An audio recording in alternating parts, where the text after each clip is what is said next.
up? It's Week 7, NFL football. This is the Throwdown, Episode 3. Of Week 7 in the NFL. Yes, So, before we start, I want to talk about the reffing of the Packers and Lions game. That was atrocious. I didn't even watch the game, but I did some extensive looking into of penalties. And I'm saying this as not a fan of the Bears. I'm saying this not biased in any way. I'm saying this as a fan of the NFL and football. Those two calls, there's 4 calls, but the 2 calls with the illegal use of the hands to the face, practically gave the Packers the win there. And I don't think anyone can deny that besides Packers fans that are way into themselves. I mean, I'll tell you what, for having hometown refs and everything like the Packers did, I mean, it's insane that you can take that much pride in a win that the refs gave you. Yeah, it's literally wild to me. Like, the next day I saw so many people wearing Packers gear. I'm like, you honestly shouldn't be wearing that because you guys did not win that game. The Packers did not win that game. Mm-mm. That's just my opinion. I don't think the Packers won that game, and I think the reffing is just getting worse and worse, and it's such a problem. It seems like the NFL refs just hate the Lions and they love the Packers. They literally do just hate especially the when the Lions. Lions are playing the Packers. Like this is not the first game where between the Lions and the Packers where they just have had awful calls. It just seems like whenever they get in Lambeau and it's Lions Packers, it just seems like it's bad, dude. It's Lions against the world at that point. Yeah, literally. So if you look at this in the back, this was called illegal use of the hands to the face. On Trey Flowers. The Lions defender. And this happened to him twice. This play resulted in a sack, but that sack got taken back, and it became a first down instead of a fourth down in, 20. That's literally giving the Packers the game. I couldn't believe it. And I'm really mad because I'm especially a Bears fan, but, as a just fan as of football, an NFL fan. yeah, just as an NFL fan, that is atrocious. That is so bad. And then it happened to Trey Flowers again, and just... I think what made me... There's no room for that. It sucks so bad. Yeah, I think what made me more mad than, the call itself is that the pride that, Packer fans were taking online. Yeah, literally. And, in GHS, yeah. They didn't realize that, that wasn't a quality game. I don't understand how you are proud of that. As a Chiefs fan, if the Chiefs won like that, I wouldn't be I'd be, yes, I'm happy they won, but I wouldn't same. be If the Bears man, that won was like the best game. Aaron Rodgers is the GOAT, all that stuff. Yeah. It's just you didn't. It's hard when you're playing. You have multiple extra people on your team in striped jerseys. Yeah, literally when the Bears played the Broncos and there's that roughing the passer call on Mr. Trubisky, I was like, yeah, that kind of sucked. That was a bad call, but that was a no call. There was no call there, but I mean, yeah, I set up the Bears to win the game, and the Bears won with a field goal. I was really happy with it, but at the same time, I'm just like, the reffing just sucks, and it's such a problem because, it just messes up the whole league. And I was talking to someone today, and they were saying that the NFL is not going to die because of the whole concussion thing. It's going to die because of how bad the refs have been. Yeah, I mean, people are going to lose interest. People aren't going to want to watch it anymore because, really, when you go into games and heavily favored teams like the Packers, or a lot of people love the Packers, they've got such an edge, even if they're a shitty team. Sorry, my language, but literally, it's so bad. Yeah, I mean, I would just say there's got to be even maybe if it's not this season, talk about it in the off season. There's got to be a better way. They've been trying to get the challenges and the replays, all that. They've been trying to avoid this, but it seems it's just getting worse and worse. And yeah, literally, just I was listening to another podcast, Pat McAfee. Have you listened to Pat McAfee's podcast at all? Uh-huh. I love that. He was talking funny. He was talking about crap, my mind just went. Oh no, it was the referees should be in press conferences. Oh my god! I want to hear the referees talk. Okay, if Pat McAfee basically summed up, if the refs got out there and they started talking about hey, this is what I saw and this is hard angle, whatever, then maybe it would be okay, I get where you're going there, bad call, whatever. But when there's nothing, you get nothing from the NFL. The fans don't hear anything from the referees or the NFL or the commissioner or whatever, it's just furious because this is not the first time that this has happened, and it's so bad. I mean, yeah, I totally It's agree. so bad. I mean, and if they had these like press conferences, like hypothetically, they'd be like viewed way more as human because it's like like if we're like as NFL fans, like we kind of view these people as like not humans, like the robots. Like, they should make the right call every single time. Like, yes, like they're bound to make mistakes every once in a while, but if you're paid to do this and like you've done this for so long, like, you should make the right call. And like maybe if you go in these press conferences, explain like what you saw, what happened, then maybe we'd be a little bit more accepting as NFL fans. But it still just sucks in general. It's such a problem because it's just costing teams that deserve wins like the Lions. It's costing them the whole game. But anyway, sorry for the gloomy start to it, but I mean it's such a problem. But yeah, I got what I wanted to say. Quentin probably got what he wanted to say out of that. It's such a problem. Just address it, NFL. Yeah, just address it. Give us more to what's going on, and I want to hear more from the refs in it. Because I mean, every time like one of these things happens, like a few days later, like even today, we got like some guy in New York, like one of the like main refs, where they like signal when like they're reviewing a play. Yeah. They like confirm like yes, that was the wrong call. It shouldn't have been that. I know they go back and say, but like they go back and say that's the wrong call. If you're a Lions fan, you're like, all right, how does that help? That doesn't mean anything. Like you should have made it when the game was still happening. Really. Like I guess that gives us as like NFL fans like a better state of mind to like realize that like yes, you made the wrong call, but like it still sucks. You know how many times they've done that though, where they're like, oh yeah, that was the wrong call. Sorry, guys. But I mean it does nothing now. It does nothing now, but just you can't use that in excuses. Oh, sorry, sorry, that was a bad call. Yeah, no, I totally agree. It is so bad. But anyway, let's start it off with Chiefs at Broncos, Thursday night football, tomorrow night. Chiefs are winning this one. I mean, most of the listeners or viewers, if you've listened in so far, you know I'm a diehard Chiefs fan, one of the only Chiefs fan probably in this town of Geneva. Yeah, there's a couple, but not many. And as the resident Chief fan, I would just say I can't stand you guys right now. Just the fact that me and my family have had a lot of conversations about this over this past week after we lost to the Texans. How do you have the best quarterback, the best offense in the league, almost go to the Super Bowl off of one dumb play? Know exactly what you need to do for the next season to beat the Patriots, go to the Super Bowl, potentially win the Super Bowl, and then just not do it. Like, yes, you brought in Tyrann Mathieu. He's awesome. You brought in Frank Clark, and he's trash. But, the defensive schemes, they tried to push for the overtime rule, and then it just didn't happen. So not even that, but, like, how do you not improve your defense at all? Like, our defense is, if not, like, it's not any better, if not worse. Like, it's just so frustrating, and we always get up to this hot start every single year. Like, I think we've gone 4-0 the last, 4 years or something like that. Then we go this huge slump of, man, the Chiefs are trash. They might, first round out, and then at the end of the season, we pick it back up, get optimistic, and then we get slapped by the Patriots or somebody else in the playoffs every year. That's usually what happens. And then it's a tough cycle. It's a tough cycle for Chiefs fans.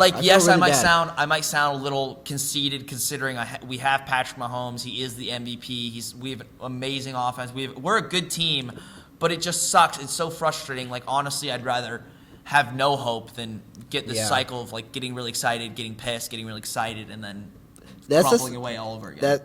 That's the same with the Bears.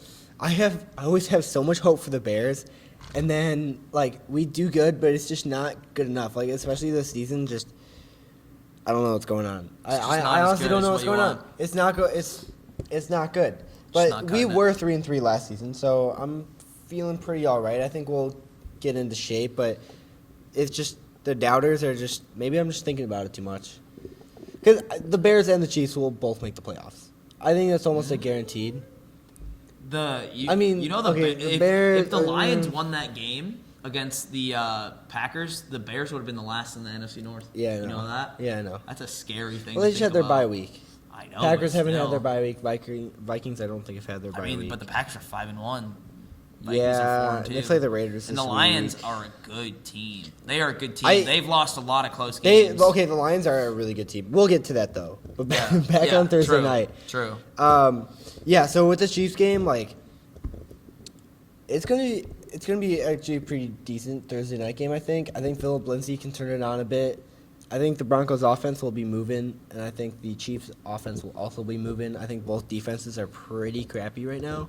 So one of those Denver running backs. I'm not going to call it a shootout, but it's going to be a well-contested game. Yeah, I don't think it'll be a shootout. It might be a shoot. No, probably not. I don't think Joe Flacco's back. I don't think he's past his prime of shootout games.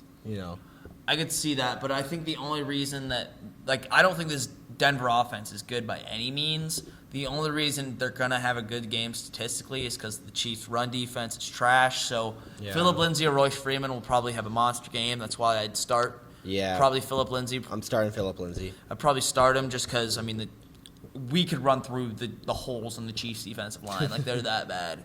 And I hate to say it, but it's true.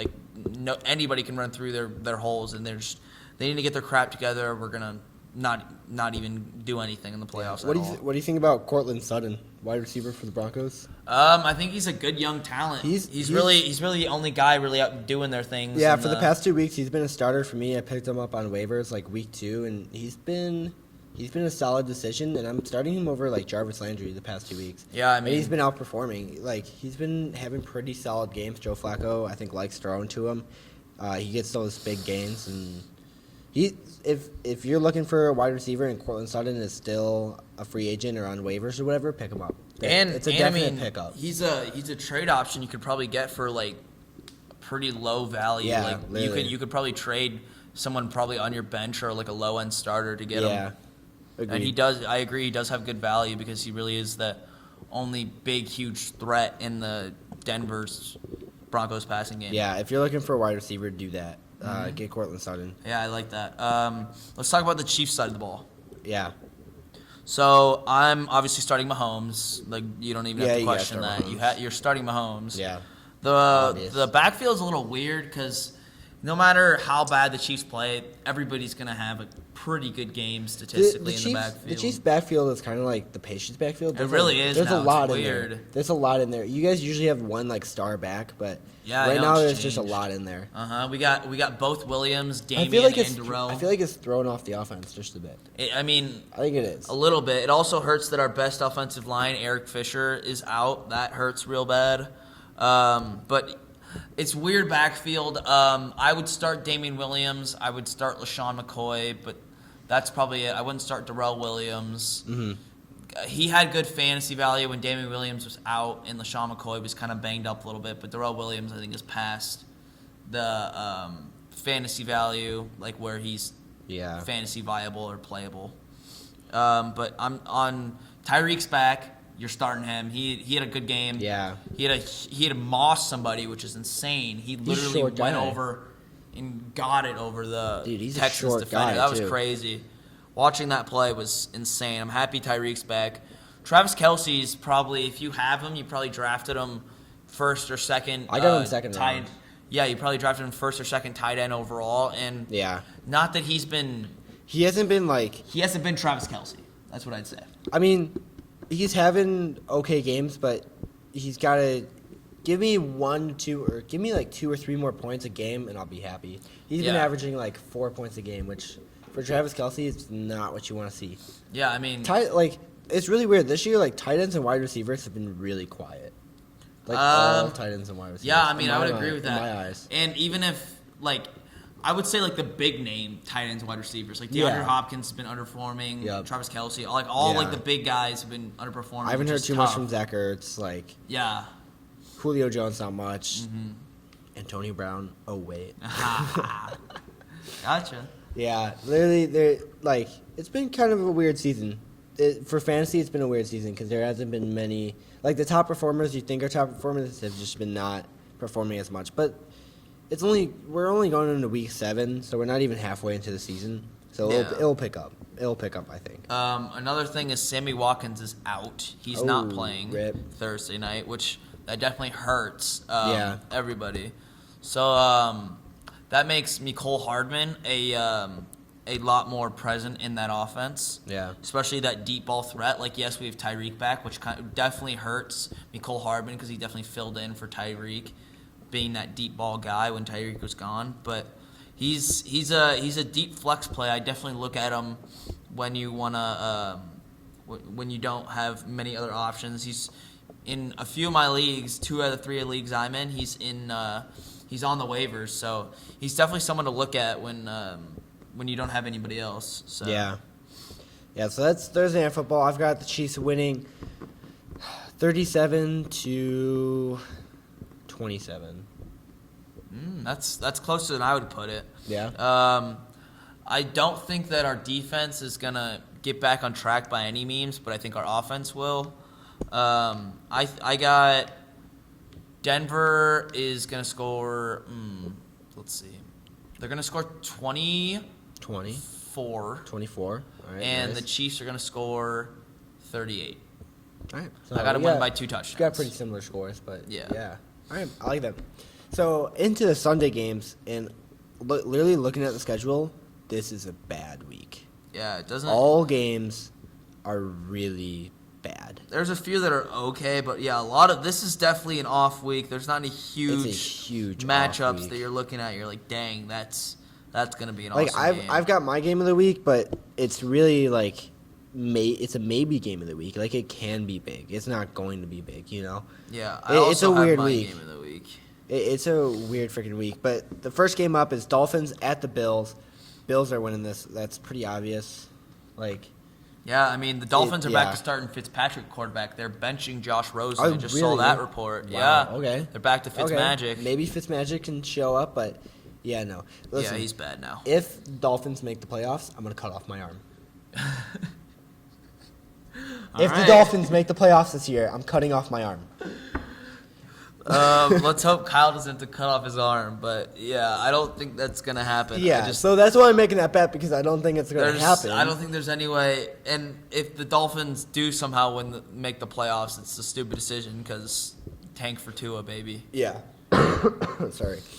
On the Bills side, like Josh Allen, I would definitely start him at quarterback actually this week. Yeah, I mean, unless you've got a top 5 quarterback already on your roster, like Josh Allen's a really good option to pick too. Especially because he's against Miami. Yeah, especially because he's against Miami. Miami's terrible. He's been a bit hot. Like he can have a good game, and he probably will. He can create a lot. He can throw with his. He's got a monster arm. He can also. That's a big thing like that shocked people out of the draft last year in his rookie season. He really showed off his ability to run and like extend the pocket, which is crazy because he's really good at extending that play when people don't think like he doesn't really strike them as a runner when you look at like him just as a pure pocket passer. Yeah, I thought coming into the league he was a pure pocket passer, but he can move on his feet. He really can. He really can. And I think the Bills are really going the right direction. They're 4-1. Yeah, I mean. So I think they had their bye week last week 2 weeks ago. Take that away, they could be 5-1. Like that's like some of the other best teams right now. So the Bills are rolling. Yeah, which is weird. Their running back is back. Devin Singletary is finally healthy. He's been really? out for the longest time. I think he's been out since like week 3 or 4. Yeah.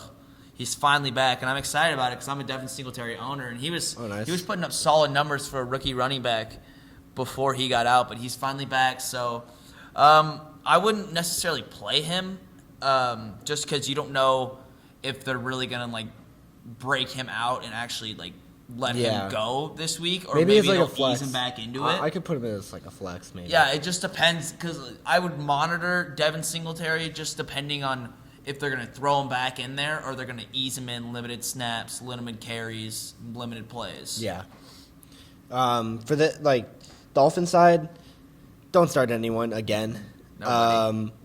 I thought about starting Kenyon Drake last week. Glad I didn't. He only had like 4 points. I might as well just drop him at this point because the Dolphins are really bad. Like, it's pretty bad. They almost won last week. It was like 17-16 against the Redskins. Yeah, they of all teams. I mean, the Dolphins lost, but they won. Yeah. They won. Yeah. That was a kind of a big game for the Dolphins, and they lost it, which was good for them. So yeah. I mean, in this one, I've got Bills winning 35-3. It's going to be a blowout. Like, the Dolphins are really bad, guys. They are. I was talking really to someone bad. today. I was saying, I think probably the best high school team in the nation could beat the Dolphins. I think that's a step too far. Really? Think about these are NFL players. But think about, like, the best high school team in the nation and think about the Dolphins. I mean, yeah, but you got to think about, like, the best high school team in the nation. How many of those players are going to make it to the NFL? That's true. That's the one That's thing you got to true. think about. But if it's like the best high school team in the nation, then a lot of them are going to go play college ball, and college ball isn't too far away from the NFL. Yeah, I mean, that's not a bad observation, but I guess we'll see. I got Bills 28-10. All right.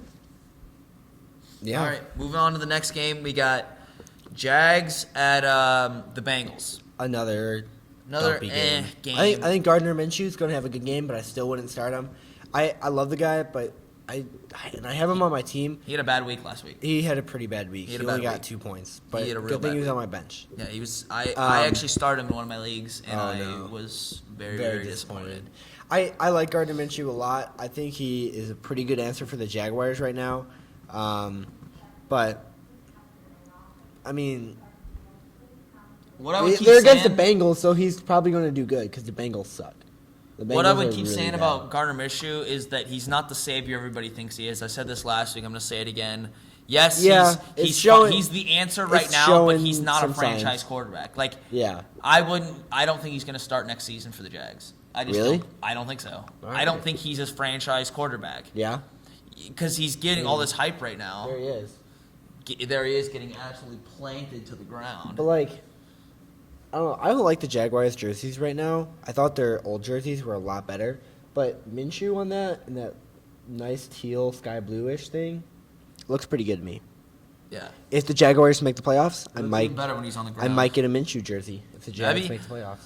The thing is about the Minshew jerseys, like I said before, like you can wear that this year, but it's Yeah, gonna be probably irrelevant not next next year. year. He'll be Yeah. a backup on like the Ravens or something. No, I think he'll stay on the Jags. I just don't know if Nick Foles comes back, when he comes back, like, are the Jaguars going to start him over Gardner? I think Nick I think Foles he's is got out for to. I think Nick Foles is out for the year, but next He year only had like a broken clavicle, right? I was about 95% sure he's out for the year. But yes, if Nick Foles comes back, they're gonna start him, especially because Yeah, he had a broken clavicle. every single week, Nick Foles. It says out indefinitely. Every single week, Gardner Minshew has gotten a little bit worse, and I Yeah. think by the time if Nick Foles comes around, which I don't think Yeah. he will, I think he's out for the season. But if some miracle he comes back, I think by that time they're going to be done with Gardner Minshew. They're going to be a bad team, and They're already a bad Nick team, Foles- and you know what? They are just getting worse. I think they're throwing themselves back into a rebuild because they had their moment of glory in that AFC Championship, but somehow just the magic of that team is gone. Like, it's totally gone. And now their star of their defense, Jalen Ramsey, is shipped off. Bye. He is bye-bye, off to the Rams. They I still hate got that trade. Calais Campbell though. I hate that trade. That's an awful trade for the Rams. I mean, they gave away so much. Yeah, I gotta show you this thing I saw. Gave away 2 first rounds and a 4th rounder. So they also traded, Marcus Peters. So they traded for Kenny Young, inside linebacker, Jalen Ramsey, undisclosed pick in 2020, and Austin Corbett, an offensive lineman. And they traded away a first-round pick in 2020, a first-round pick in 2021, a 4th-round pick in 2021, a 5th-round pick in 2021, and Marcus Peters. That's an L for the Rams right there. I think that's a huge L. I don't even think defense is really what you should be worrying about. Like, Jalen Ramsey's going to be a nice piece in there, but I think you gave up way too much for him. I mean, you gave away your future, basically. Yeah, you That's literally not gave up your future. Next year, literally, guys, you could have like drafted like offensive linemen, which is what you need right now, and You didn't. there it goes. I saw a stat. You have no chance. I saw a stat which is crazy. The Rams don't have a first-round pick I saw for that too. 5 years. They haven't had one That's for 5 years. insane. 2017, 2018, That's 2019, insane. and they're not going to have one for the next 2 years. That's stupid. Rams, you're really dumb. Like, the general manager, he's being really stupid right now, and the Jared Goff problems are kind of whack.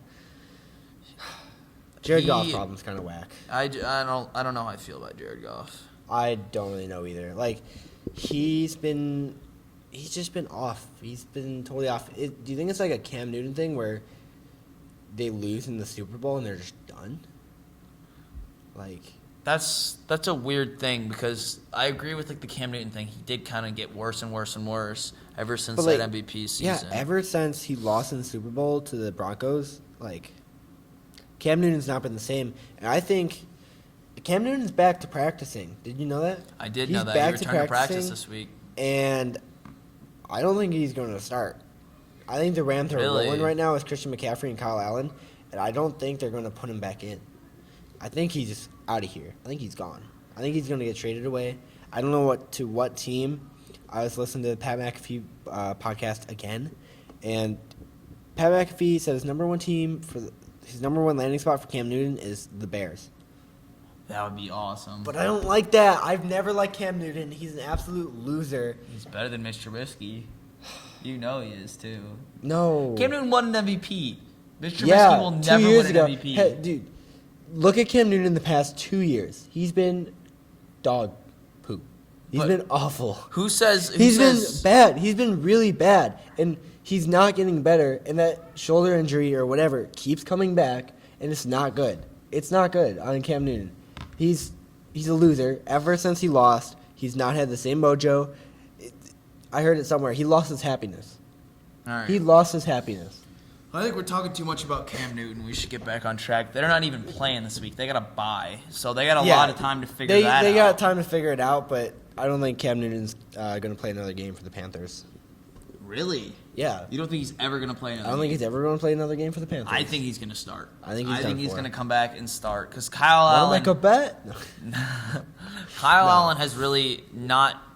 I mean, yes, he's won games, but who's really winning the games out there? It's Christian McCaffrey. It's Christian McCaffrey and Kyle Allen, though. Like, Kyle Allen's been putting up solid stats. He's just putting up okay numbers. It's not like anything to be like, over. Yeah, it's okay, but it's solid okay. Yeah, but I mean, would you rather have solid? Like, that's the thing about Cam Newton is you can go either way with Cam Newton. He could rush for 4 TDs. Not anymore. He still could. No. I think with his shoulder injury, he's going to come way back off of that. I mean, I guess we'll see. We'll see in 2 weeks. We'll see, but I think Cam Newton's done. It's just not. He's done. I think he's done. Anyway, Jaguars at Bengals. I'm gonna have the Jaguars winning this ugly, ugly game, 14-7. It's gonna be a boring game. Yeah. All the games this week are boring, guys. I'm sorry. They're all pretty. I'm looking boring. down the line. There's there's 3 that I'm looking like. Yeah, 3. It's gonna be a good game. You might know what I'm talking about, but I could see 2. But I could see 3. Let's talk a little bit about. We talked about Gardner Minshew. We're probably not going to play him. D.D. Westbrook, I'm not playing. Yeah, Leonard Fournette, I'm going to play him. I agree. He's been putting up solid numbers this year. He hasn't gotten into too much trouble off the field. Especially against the Bengals. Like, it's going to be. He's solid. But yeah, I would play him for sure. But probably nobody else on that offense. I wouldn't start DJ Chark. I'm staying away from him. Mm-hmm. Andy Dalton, you're not playing at all. I wouldn't. I don't think I've wanted to start him or even like been close to being like, yeah, he might play good. Yeah. I just. This is just an ugly game. I'm not going to watch this game. There's no way. The Jaguars and the Bengals, it's just going to be boring because if the Jaguars can't produce like they sometimes do, like it's just going to be a boring game.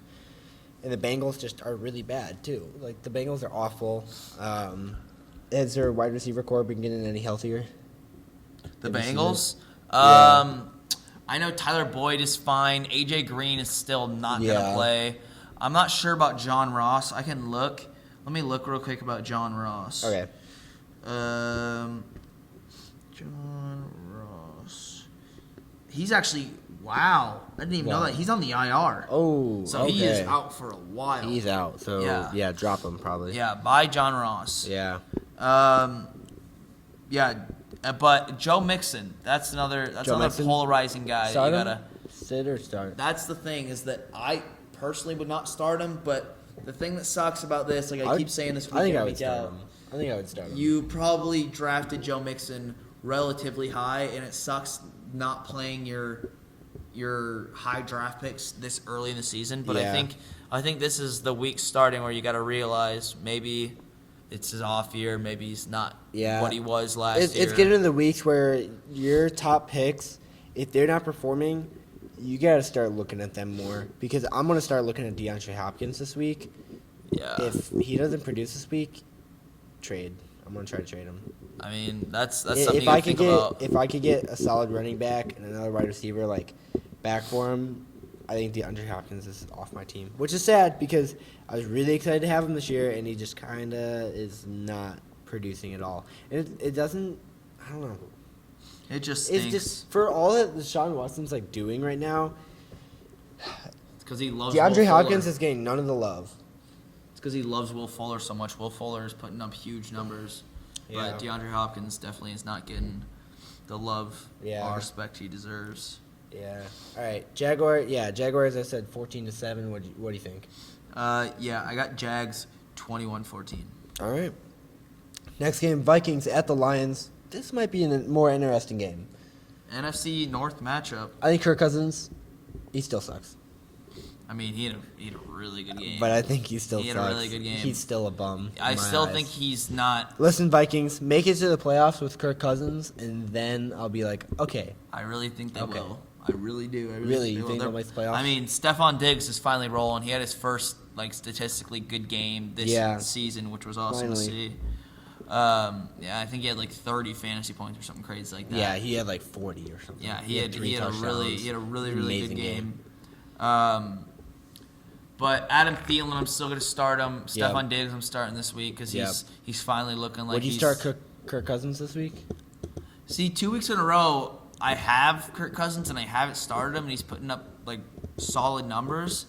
I'm still not starting Kirk Cousins. I would say if this week I'm going to wait and see, and if this week he plays good, then that's something I'm really going to consider. But Kirk Cousins is still that guy that's kind of more of a joke than an actual quarterback. I still think he's the total bum. I just don't like him. He's still a waste of all that money, and it's just we've said it before.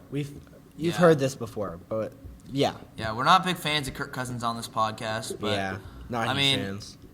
The only reason I personally don't love him is because he's not good. But if he starts playing good, and you can get me fantasy points, then I'm going to be your friend. I'm not going to be mad at you. Yeah. Who you got on the Lions side of the ball? On the Lions side, Kerryon Johnson and Matthew Stafford have been killing it. They had a good game. They've been having pretty good games. Another one to look at is Kenny Galladay. Kenny Galladay is that guy in the offense. Yeah, he's the guy right now, and he has made some spectacular catches. And I think just the Lions, that three, they're putting something together. Yeah. They're putting something together, and they're winning games because of it. And I think the Lions are honestly a solid team, and they're slept on. They're just getting screwed over, we said earlier. I mean, for the first time in a while, I feel like the Lions actually have a direction they're going. They do. The last few years, the Lions have just been a team that's there. They haven't been the worst team in the league. They haven't been a contender at all. But now it feels dang, they got weapons. They're finally surrounding Matthew Stafford with weapons since Megatron. Yeah. They're finally actually doing something since Calvin Johnson, which is awesome to see for the Lions to actually move in a positive direction. Yeah. And it's awesome to see Matt Patricia playing well. Yeah, I think Matt Patricia is really creating a new atmosphere over there. Yeah, and it's going well. I'd say. It's going well for the Lions. But yeah, I would start Matthew Stafford, I would start Kerryon Johnson, and I would start Kenny Galladay. I would start all three of these guys. What about T.J. Hawkinson? What do you think about that young tight end? I don't know how he's been playing this year. He's actually, for a rookie tight end, he's putting up pretty solid numbers. Pretty solid numbers. I would compare him to your other tight ends, but I mean, if he's the only tight end you've got a good tight end there. Tight ends are kind of hit or miss this year. There's been some weird tight ends like Will Disley, that Seahawks tight end. He came out of nowhere, put up crazy numbers, and then just got killed, and now he's out for the season, which stinks because he was one of the best waiver wire pickups for a lot of teams out there. Mm-hmm. All right, well, who do you got winning this game? I'm actually going to have the Lions winning this game. I think the Lions are rolling right now. They should be on a 2-game win streak right now. I think they should agree. still be undefeated, even though they have that tie. I think the Lions are still going to keep rolling, and they're going to win, I'm going to say 34-31. Matt Prater is going to get a walk-off. If you have Matt Prater, yes. He's one of the best kickers in the league. I'm telling you right now, he's one of the best kickers in the league. He had 20 points last week. He killed it. He had 5 field goals, 2 field goals over 50. He got all the extra points. Matt Prater is the guy. He's really good. He's a top 5 kicker, and he's so underrated, and I hate it because I don't hear enough about him, and he's really good. Yeah, he is underrated. I'm actually going to disagree with you here, though. I think the Vikings are in a very, very good spot. I think they're finally hitting their stride and clicking on offense, which there was no questions about their defense. Their defense was awesome. Yeah. Their defense is going to stop the run, stop the pass. Their defense was not the question. It was always their offense this year, going into this year and all of last year. Yeah. And they're finally looking like a respectable offense. Dalvin Cook was always putting up numbers, but respectable. now they're getting... I'm going to say respectable in air quotes because they've had some pretty bad games, but the past 2 weeks they've been doing okay. Yeah, they've been doing okay. Yeah, they're finally looking like a respectable offense, even though air quotes. But Dalvin Cook is still that guy. He's kind of dialed back a little bit, but he was always putting up solid numbers this year. The big question on their offense was their pass game. If Kirk Cousins could finally get his crap together, and he may be. And the last 2 games, he really has. Yeah. He has actually put up respectable numbers, which is amazing to see because Stephon Diggs is finally getting his targets. Adam Thielen is finally getting his targets. Adam Thielen's week to eat was last week, and this week it was Stephon Diggs' turn, and they're finally putting up solid numbers. Yeah. Which is awesome to see. So I got Vikings 28, Lions 10. I think it's going to be more. I think it's going to be more of a lopsided game. I love the Lions, but I still think the Vikings are hitting their stride, and I don't think. Yeah. I think they're one of the underdogs to really make a push for the top of the NFC at this point. I'm going to flip that. I think everything you just said also goes for the Lions and not the Vikings. Interesting. That's an interesting take. I would love to see it. I like the Lions. Yeah. I love what they're doing up there in Detroit. You Detroit. can't really hate the Lions. You feel so bad for them, and you're just like, it's the Lions. If they win, you're like, good job. Good job. Yeah, but that's because, the Bears, they're the Bears' little brother. They're the NFC. They are. They're the little joke of the NFC North. Yeah, they are. I mean, everything you just said about the Vikings, I think, can also apply to the Lions. I think they're an underdog team. I think they could somehow sneak into a playoff spot. Who knows?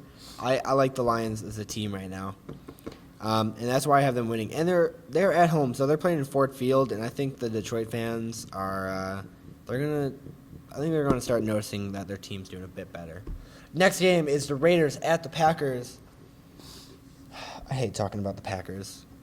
And I hate saying it, but I think the Packers are probably going to win this game because they're playing in Lambeau Field. So I was looking at not many teams have chances in Lambeau Field.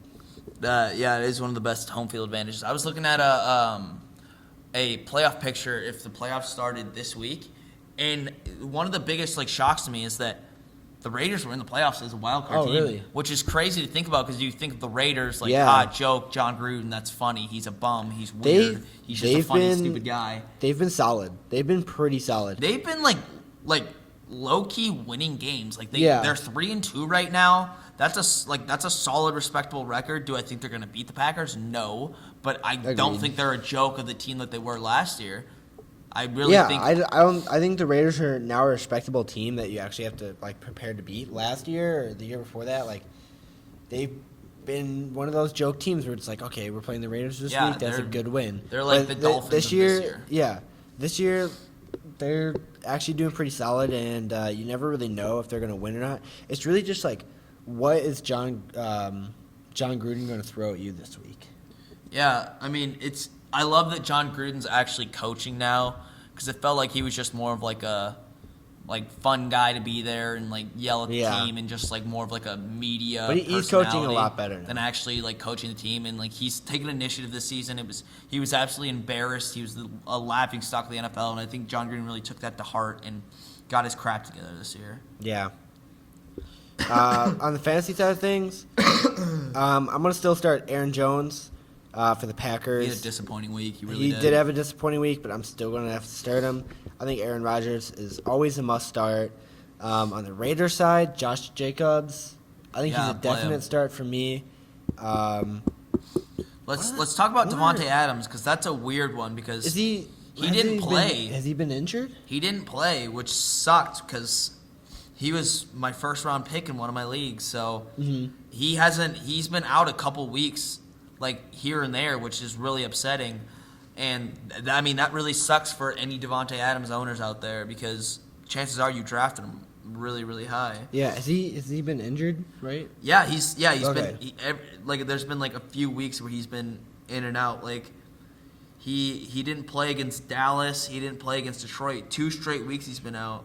It's looking like he's going to return back this week, but I don't know. It just stinks. I think they've got so many kind of talented wide receivers that they're probably going to ease him back into that offense. Yeah, they got Bartez, Scandling too. But if they do throw him back in there, I think Aaron Rodgers is going to try to throw to him a lot, because last week the Packers wide receivers were not that great. Oh my God, they had racket hands. Yeah, they were not that great at all. So, and Devontae Adams he catches well. He's a good catcher. Yeah, I think he's a solid option. I think he'll start. I think he's definitely a must start. If he plays, you're gonna start him, just because when he's healthy, he's Aaron Rodgers' go-to guy no matter what. It doesn't matter like who's around him at any time. He's gonna get touches. He's gonna get passes. He's gonna get targets. It doesn't matter. Yeah, agreed. I've got the Packers winning this one. I'm gonna say 20-10. Yeah, I got Packers, similar score. I would say 24-14. Okay. Same 10-point deficit. Yeah. All right, next game up is the Rams at the Falcons. Guys, the Falcons are such a disappointing team. It's so disappointing. Bye-bye, Dan Quinn. That was my hot take. Hot take. And it's looking this week? Every week we go by, it's looking like less and less of a hot take, because I said, Dan Quinn, honestly, you're on the hot seat and your job is in jeopardy, and every single, like, the Falcons GM came out, and if they don't see, like, by week 9, if they don't see any improvements, he's out of there. They straight up said to him, and, like, the organization said to him, like, we will fire you if you just aren't winning games. Wow. I mean, look at who they got. They've got every key to win. Such a good team. Maybe the defense is bad, but, like, you've got such a good, talented offense. Really talented offense. Really, really talented offense. And your defense you guys is not are just the worst in the stinking league. it up. You're 1-5. You should at least be like 3-3 right now. You should at least be 3-3. Yeah, I mean you should definitely not. Maybe at worst like 2-4, but you should not have one win. You should not be 1-5. Like you should not. Their defense isn't be terrible. Their defense isn't terrible, but I mean their defense isn't great, and it's not good by any means. Like, it's lower in the league. But, I mean, unless you have the worst defense in the league, like the Chiefs, then you have no excuse not to win games. Because, I mean, the Chiefs are still out there winning games. But, like, yes, we have Patrick Mahomes. Guys, but literally, this is kind of getting to the point of the year where we see the playoff contenders and the not-so-contenders. The Falcons are basically already out of the playoffs. They're 1-5. Yeah. I don't see 11-5 in their future at all. And I mean, they just lost to the Cardinals. Yeah. They just lost to Kyler Murray and the Cardinals. Which, 2 wins for Kyler Murray in a row. Kind of went off. He had a great fantasy-wise game. Yeah, I haven't heard much about him in, like, the media, but it seems like he's been having a pretty solid rookie season. Two wins in a row. They're not the laughingstock of the NFL that people thought they were going to be. Yeah. They thought they were going to be one of the worst 3 teams, and they're not. If I was a Cardinals fan, I would be happy right now. I would have a lot of optimism right now. I would be happy. Like, you got to put into perspective, like, yes, we probably will not make the playoffs this year, maybe, like, middle of the line. But you're excited about a lot of things coming. There's a lot to look at in there. Arizona. Yeah. Arizona fans, be happy again. It's okay. You guys are coming out of it. Don't worry. It'll be over soon. For Falcons fans, though, you guys are just getting into the worst thing right now. I would have to agree. They got to be one of the worst, like, dumpster fires right now, because it's not even, like, that bad of a dumpster fire. It's just I don't know what's happening to them. They just gotta produce, and it's just not happening, and they're just losing stupid games. And Falcons, you guys are already out of the playoffs. Falcons fans, I know this is hard to hear, but my personal advice to you is if I would be rooting against the Falcons right now. If you tank, get a solid get a solid defensive lineman, like solid D tackle, solid D end. Get a top 5 pick. Get a top 5 pick. Get somebody crazy good, crazy athletic, crazy talented, and you're right back in it. If you have a new coach next season, which you will, almost guaranteed, then I would just throw the season out. Don't worry about it. Next season is a lot brighter for you, and I would just say throw the season out. Look to the future. Yeah.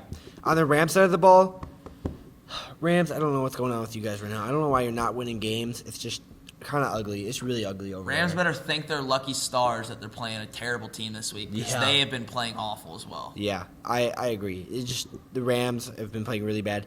They've got Jalen Ramsey this week, and he's going to be covering Julio Jones probably. That'll be an interesting matchup. If he gets in there and plays. That'll be pretty fun to watch. I wonder if we've seen Jalen Ramsey against Julio Jones yet. I don't think so. I feel like that would be a bigger deal. Like I would hear about that. Yeah. But we might. I don't want to say definite, but I've been looking at the NFC West standings right now. The Rams are third. Oh. That's shocking. Seahawks are winning. No, sorry, 49ers. 49ers are looking awesome. 49ers are winning that division. This is a good division. This is Seahawks are making the playoffs, and Russell Wilson's getting MVP. He showed another great case this week. But we'll get to the Seahawks. We'll get to the Seahawks. But yeah, Rams, you guys need to pick it up. Your division's going to get way ahead of you, and the whole NFC is crowded with contending playoff teams, especially for the wild card. In the wild card, you're going to probably have either the Packers, Vikings, Lions, and Bears. You're going to have the whole NFC North competing for wild card spots. Yeah, that's one of the most competitive divisions this year. You're literally going to have the Seahawks fighting for a wild card spot. You're going to have probably the Eagles fighting. No, I think Eagles will probably win their division. You'll probably have the Cowboys fighting for a wild card spot. The Panthers fighting for a wild card spot. The NFC is crowded this year. Crazy. The teams that get into the playoffs, they are going to duke it out. And for the teams that don't make the playoffs but are right there, you guys are still solid teams. It's just one of those unfortunate years. Who you got fantasy-wise in this matchup here? Fantasy-wise, Todd Gurley, I don't know. We'll see if he plays. He didn't play last week. He didn't play last week? Didn't play last week. Oh, man. We'll see. Todd Gurley, I'm sorry for you, man. I really would not start Jared Goff this week. I would start the Rams defense. And that's on the Rams side. For the Falcons, what about those wide receivers though? Are you starting Cooper Kupp, Robert Woods, Brandon Cooks? That's a crowded wide receiver. I would start one of them. I would start one of them at least. Cooper Kupp is definitely looking like the guy so far. But it's kind of a hit or miss thing. I would definitely start Cooper Kupp, but Robert Woods and Brandon Cooks is kind of a week-to-week basis type of thing, like we've been saying like the last few weeks. Yeah, I would put Cooper Kupp in, and definitely look at the Rams defense if they're free agents or on the waivers. On the Falcons side, I would start Matty Ice. I would start Julio Jones, Devontae Freeman. He had an awesome game. Devontae Freeman finally played really, really well. Falcons defense though, that's a no-go. No. Falcons defense is definitely no-go. Definitely in the lower tier of the NFL defense at this point. Yeah. It's a huge no-go for the Falcons team. I think we probably both got Rams, but it's going to be an uglier game. What do you got for score, Kyle? Well, I don't know if I got the Rams.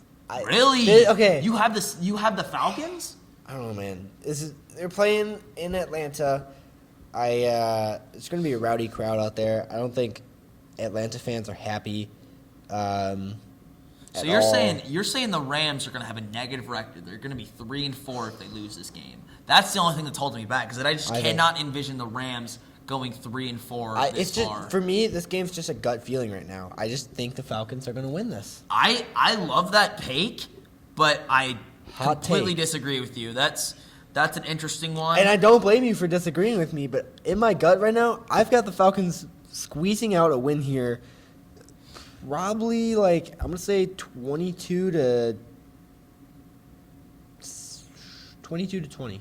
Yeah, if the Rams win this game, I think it's going to be by 10 points or more. But if the Falcons somehow win this game, I think it's going to be I think they're going to squeeze it out. Crazy mayhem, like I think last second touchdown, last second something. But yeah, I just cannot go with the Rams having a negative record and feel good about myself. Yeah, I gotta go. If they Rams. lose, they're gonna go 3-4, and that's just kind of weird. That just does not make sense in my head. I just. But they are getting Jalen Ramsey this week. But I don't know, man. I've just got that gut feeling. I've got that gut feeling. Sometimes you just gotta go with your gut. I'm going with my gut here. I respect that, but I just have the Rams. Score, I think it's gonna be more of a shootout, even though Jalen Ramsey's here. He's just kind of getting thrown in. Like, he's not even going to be there for a full week. Yeah, he doesn't really know the defense yet. The defensive schemes or any of that. They're just going to kind of throw him in. I got more of a high-scoring game. I would say, like, 35-28 Rams. Okay. It might be more than that, to be honest. Actually, I'm gonna change that score. I'm going to say 38-28 Rams. I think it's going to be at least a 10-point game. I hope that the Atlanta Falcons somehow get their offense going a little bit more like they did last week. They had a lot of late points against the Cardinals, but you never know with the Falcons at this point. They're a very hot and cold team. Yeah, they are. So next game up is the Texans at the Colts. This is one of the games to watch this week. Yeah, this is a more interesting game at a lot of lackluster, boring week. Yeah. Deshaun Watson, he's going to do really good. I think Jacoby Brissett is going to do really good.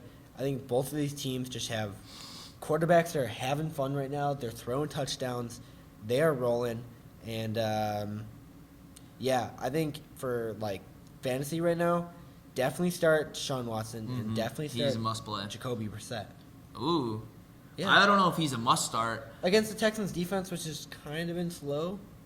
I mean, the Texans' pass rush is pretty nice, but but they got J.J. Watt, and who else? Yeah, that's true. Their defense is lacking. It's lacking.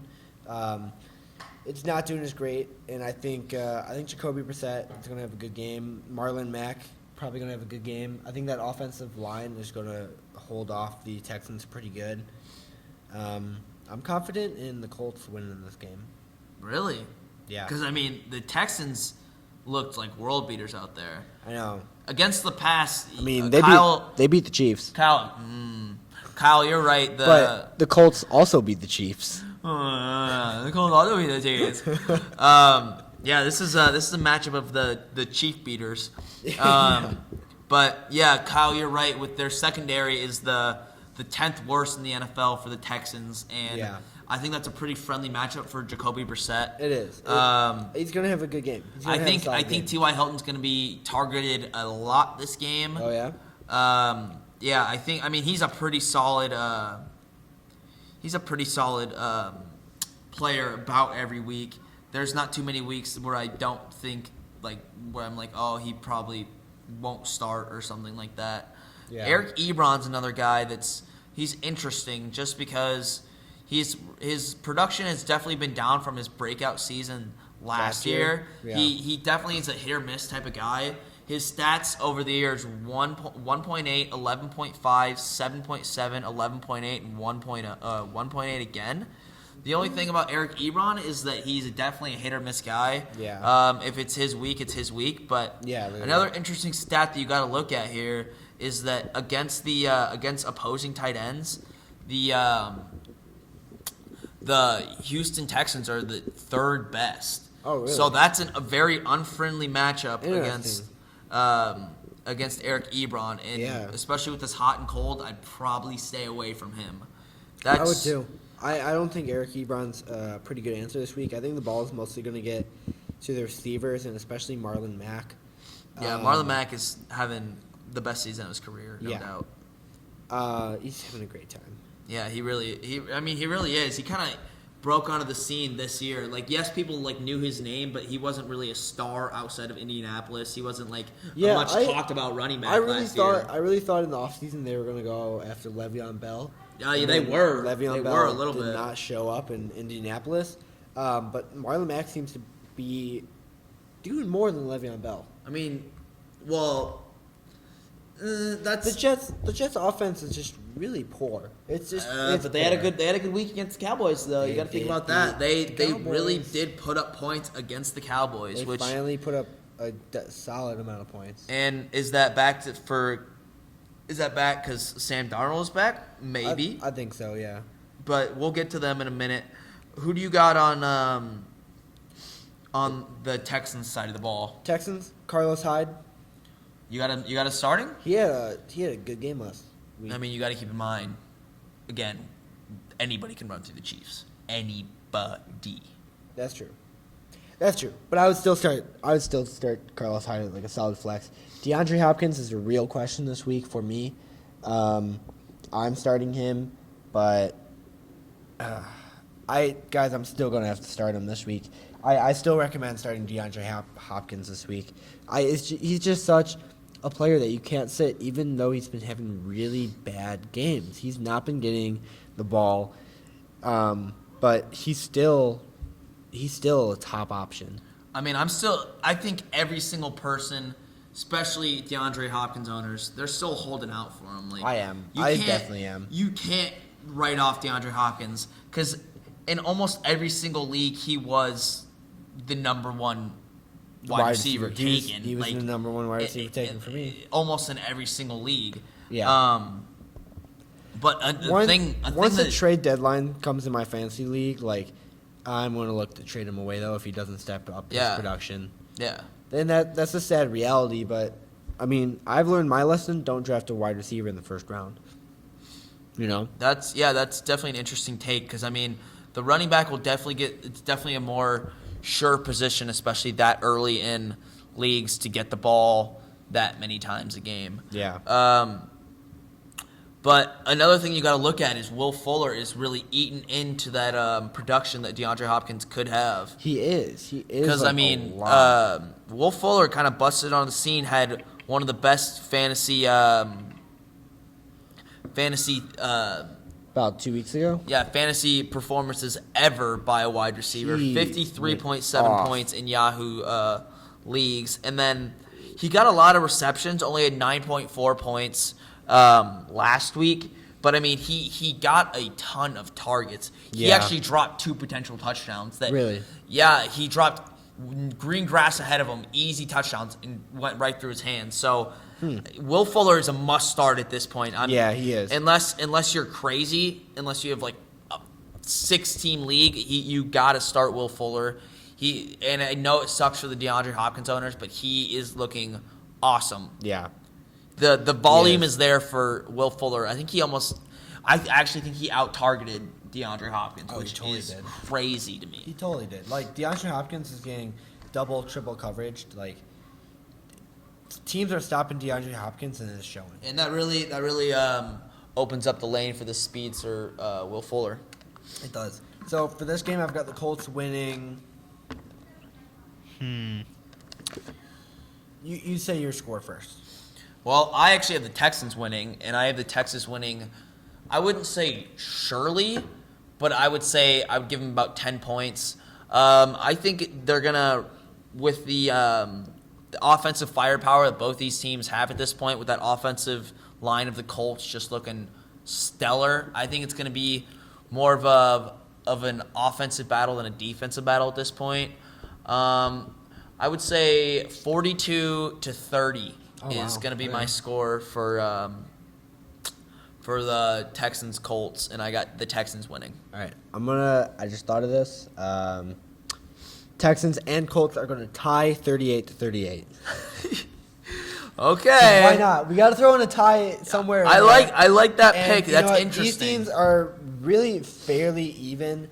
The Colts have a better defense in my eyes.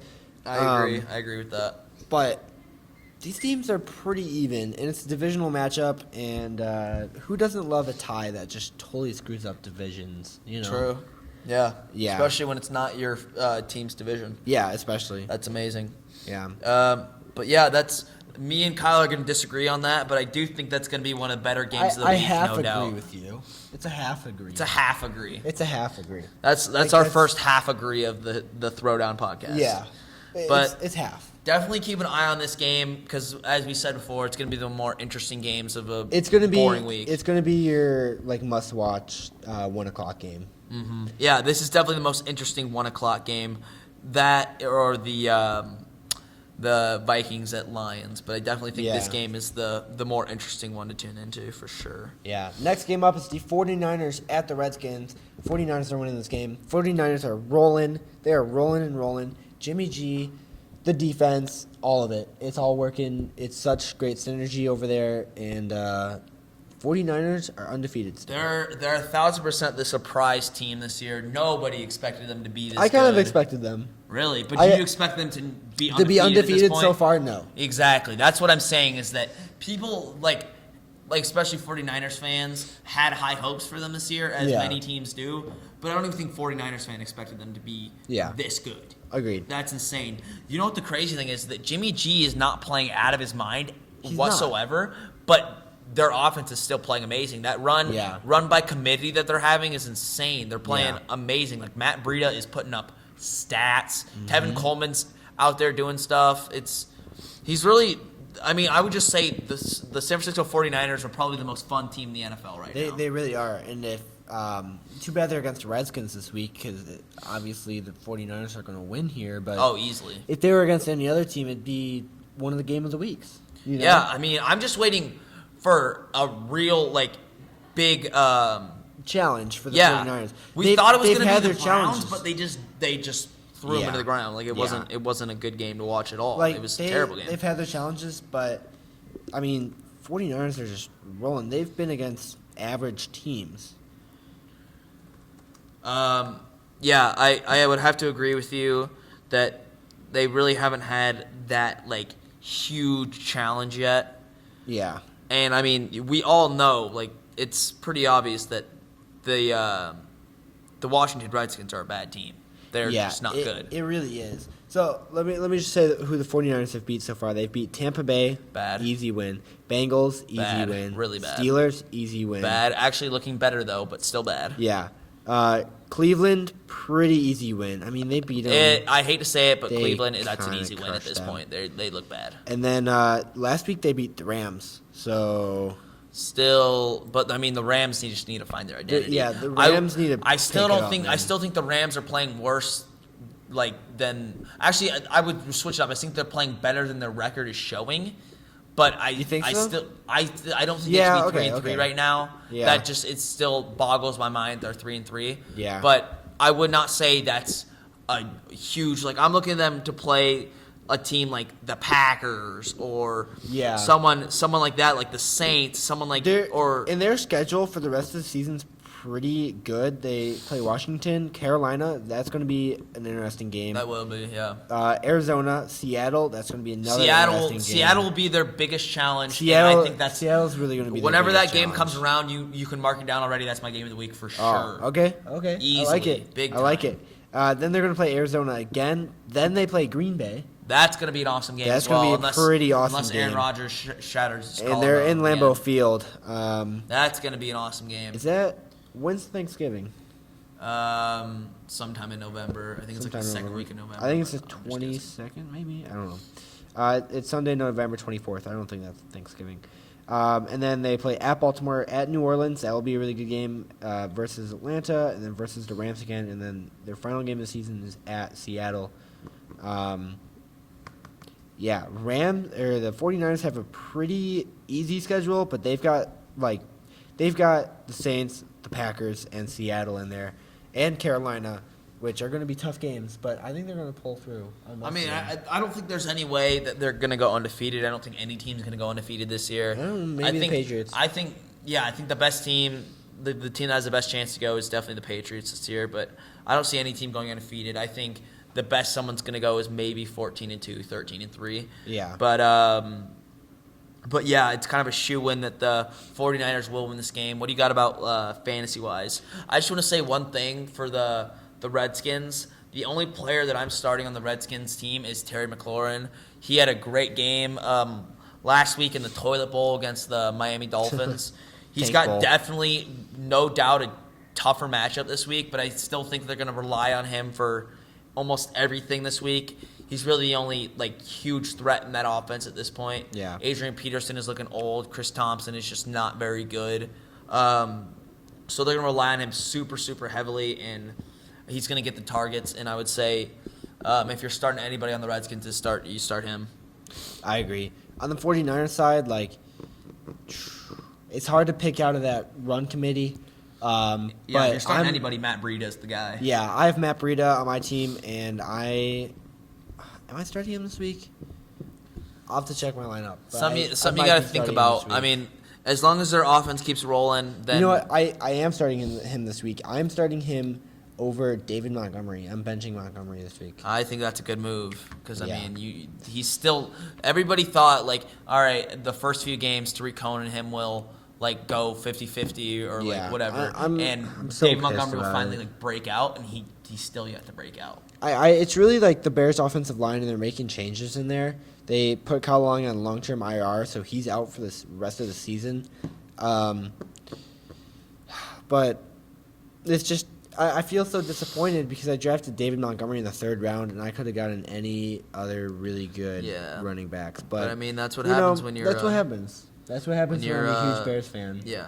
I have too much faith in my team. But I'm starting Breida this week just because of the matchup. I mean, Breida's been putting up stats. Yeah. He has an awesome matchup this week. Let me read off his stats. He started off with 3.7 points first week, not great. 14.2, 10.8, 27.9, and 10.3. He's probably not going to give you RB1 numbers, but he's definitely a plug and play anytime. If you have a guy on a bye, keep him on your bench and you can plug him in. He'll give you volume. That's exactly what I've been using him for. And he's got an but this week I'm starting him. extremely valuable, easy matchup against a very bad, 5th worst in the league for running against the Washington Redskins defense. Yeah, he's a solid, like you said, plug and play player. He will get in there for your lineup, and he'll perform. Quarterbacks, like, I don't know who's starting for the Redskins, but don't start him. Probably Case Keenum again. Probably Case Keenum. For the won last 49ers, week. Jimmy G, not a bad pick. It's against the Redskins. I would not. Oh, come on. It's against the Redskins, so. Let me just look up Jimmy G's stats. But while I'm looking that up, we don't even really need to talk about this. But you're starting George Kittle. That's you gotta start an George obvious Kittle. one. He's such a good tight end. Yeah, Jimmy G's just put up bad numbers. He had one good week. But let me read off his stats for you. 11.4 points, 23.6. That was his good week. 11 points, 14.9, and 13.2. So not pretty big. Yeah, not really. That's what I'm saying. They're relying on. That's why Matt Breida is such a valuable player at this point, because they're relying on that run game so much. Because Jimmy G is, he's not like he's the second coming of Jesus. He's not a star player in this league by any means. Yeah. He's just out there. He's managing the game. He's well. out there. He's out there playing like someone that has an awesome offense and an awesome game plan, but he's not. He's not the reason. What I would say is he's not the reason that they're playing like they are. Yeah. By any means. He's a factor into it, but he's not the. He's not reason. the factor. The definite I would say, reason for me is a defense. Oh, big time. Nobody expected their defense. He must Nick start for Bosa. me. Oh my God. The 49ers defense is the must start of the week for me. I would have to all agree. Teams, I would you have to agree. start the 49ers defense. Yeah, I mean, and people are going crazy. Like, there's people in my league be like, man, who's got the 49ers defense? Like, let me get them. Yeah, literally, like, 49ers defense, they are rolling. Nick Bosa is having the time of his life. They're killing it right now. They're second or third in every single defensive category behind who else? The Patriots, of course. Oh, yeah. Which sucks. But, yeah, Patriots we have all, good defense, I think we guys. both are in agreement here. We got the 49ers, and we got them big. Yeah. On to that, 49ers, I'm going to say, like, 38 to 10. 38 to 10. This is going to be my first shutout prediction ever, but I got 28-0. All right. I think they're going to shut them out. I just can't see the I Redskins scoring. actually like the shutout. Which would hurt my Terry McLaurin owners out there, including myself, but I wouldn't be surprised if they just cannot find the end zone this game. Yeah, I wouldn't be surprised either. Next game, Cardinals at the Giants. Probably another doo-doo game, but it'll be interesting to actually see Kyler Murray against Daniel Jones. Yeah, it's duel of the rookie quarterbacks. First two drafted. I like that. That might actually be a fun game to watch. it's going to be a lot of high flying balls, depending on if Saquon Barkley is back or not. I don't think he'll probably won't be back this week. Let me look at. I haven't heard much from him. Yeah, I haven't heard too much about him. Let's see. Oh wow, interesting. I didn't even know this. We're gonna look like big dummies, but he practiced completely fully this week. Oh, what? Yeah, him and No Evan way. Ingram are completely back. All right. Giants winning.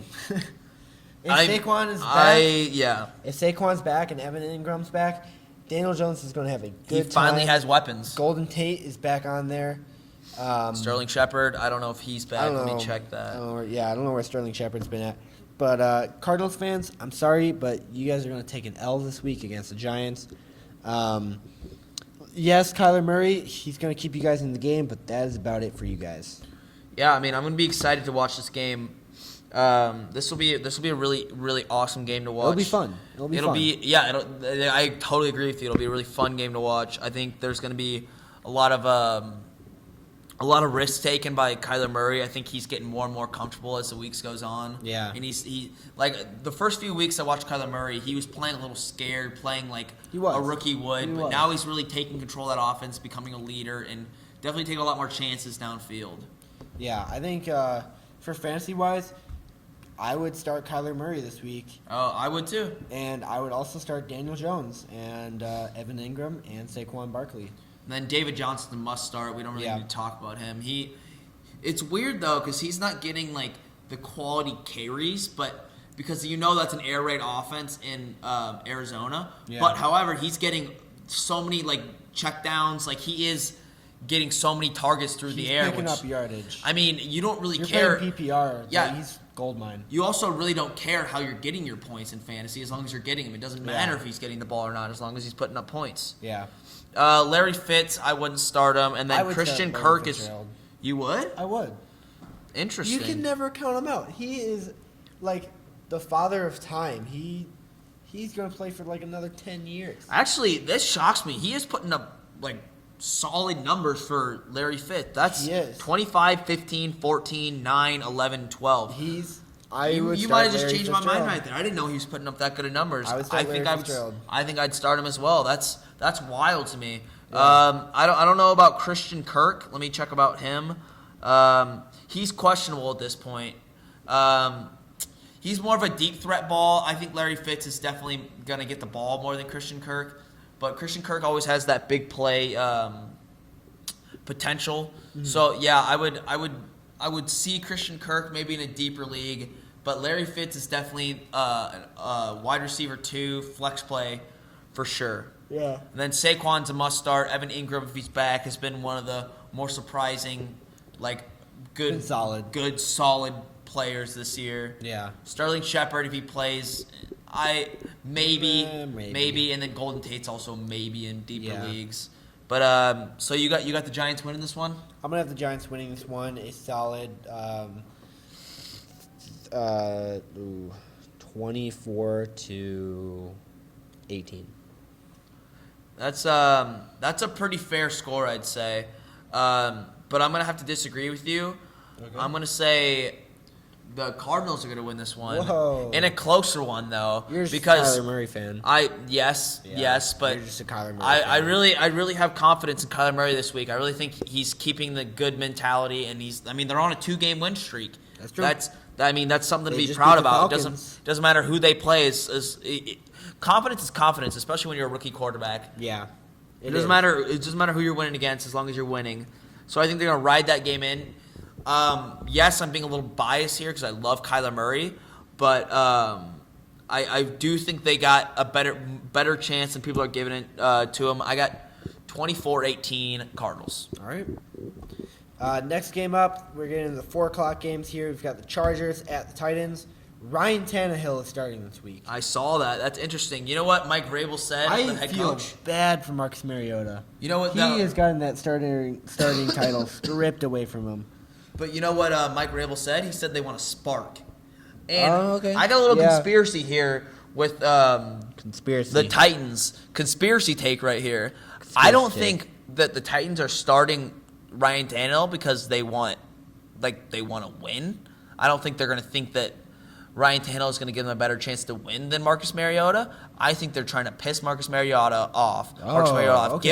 Give him some fire, Okay. give him some flame, give him Okay. some motivation to go out there and practice like you want to win, play Yeah. like you want to win. And they're going to bring him back next week, and Marcus Mariota is going to be fired up, ready to go, and he's going to be ready to be that leader. Because, right. Marcus Mariota, at this point in his career, I'm going to straight up say, has been a bust. He's been a bust. Considering the amount of hype he's gotten, he's been a bust. I think it's going to be really hard for Ryan Tannehill to like get started in here and try to be the leader for this team because Marcus Mariota has been like the definite leader. I think like fantasy wise, Derrick Henry is going to get a lot of carries this week though. Oh, big time because Like, you know Ryan big-time Tannehill carries. is not going to like air it out all the time. I mean, if Ryan Tannehill has a bad start, they're going to resort right to the run game. Oh, big time. You know, and Derrick Henry is solid on that run game. So Derrick Henry's a I would really say solid Derrick option. Henry on that side of the ball is the only person I'd start. I agree. I can't think of anybody else like Delaney Walker. If you're thirsty for quarterbacks, I still wouldn't even go after Ryan No, Tannehill. It's a big no. Just no. Yeah. If you're just yeah. If no. you're starting Ryan Tannehill, you must be in a 32 person. Yeah, team, you must like, literally be like every other backup quarterback must be gone. Yeah, literally. I'd rather start what's that one that the starter for the Steelers now, the duck call guy. Oh yeah. I don't even know his name. I don't know his name either. He's Cliff, oh Cliff Duck, right? no, Cliff it's Duck? definitely no. He won. He's a 2-time duck call champion. He's I forgot his I thought name. wasn't Duck in his name? No, it wasn't his name. He's just a duck call guy, big duck call guy. Ron Cook? No, I think No, that's not who wrote here it. I'll just Google it. Devlin Hodges. Devlin Hodges, that's who it is. I would Okay. start Devlin Hodges over Ryan Tannehill at this point in time. All right, I like that. But I The mean, duck call guy, yeah. yeah, he's a 2-time duck call champion. And apparently starting an NFL quarterback. right Yeah, now. I guess, but that's like lower though. Yeah. like it's duck call and then NFL starting. Yeah, if whatever his name, I already forgot his name. Devlin Hodges. Devlin Hodges. If you're making a resume, I would put like duck calling champion over NFL quarterback. Is it Devlin or Devin? I don't know. It's Devlin. It's Devlin. Okay. But on the Chargers side of the ball, who you got fantasy wise? Chargers defense. I'm picking them back up this week. I dropped them about 2 weeks ago. Quality I'm picking pass them rush. back up because I actually looked at it. A lot of teams have been doing good against the Titans. Just to start the Chargers defense this week, it's actually pretty good. Just because the Titans are going to be confused. I They're really gonna be think really confused, that. and their offense already wasn't doing great. So the defense for the Chargers is definitely a good pick. The defense for the Titans. I mean, They've though the been Chargers solid. have really been struggling, They've been- I wouldn't. Yeah, they've actually been a pretty solid defense stat wise. They've been like actually a top 5 defense stat wise. Really? Yeah. I didn't even know that. That's crazy. But I'm not going to start them against the Chargers because I think Phillip Rivers is going to start to get angry because he's been doing really bad, and I think he's actually going to win this week. Keenan Allen, you really disappointed me this week. I needed you to have at least a solid game. You got me 4 points, so Yeah. that sucks. Melvin Gordon is definitely returning back to full form. Although Adam Eckler is really giving him a run for his money in that backfield. He really it's is. an interesting because everybody thought when Melvin Gordon was come back, we're like, oh, there goes Austin Eckler owners. There goes all of his fantasy value, But and he's still putting no. up numbers. Yeah, he is. Like, Adam Eckler's a... Wait, I would still start I think him it's right now. Austin Eckler. Wait, shoot. I would still start him right now over It's Austin Eckler. Melvin Gordon, honestly. Austin Eckler? Yeah, Austin Eckler. Okay, not Adam Eckler. Yeah. Austin Eckler. I would start him for sure. Melvin Gordon, maybe. You just gotta like keep an eye on it. You really have to keep an eye and see what the Chargers are feeling. They might give Melvin Gordon the ball more, but I don't think so. It's just not Austin looking like Eckler it. had a off week last week, but I mean, so did the whole Chargers offense. Really, the only person that had a good game last week on the Chargers offense was Hunter Henry. He had the best. I thought he was out for the rest of the year. Oh yeah, that's what a lot of people thought, and then they saw him on the screen like, oh yeah, Hunter Henry, I remember that guy.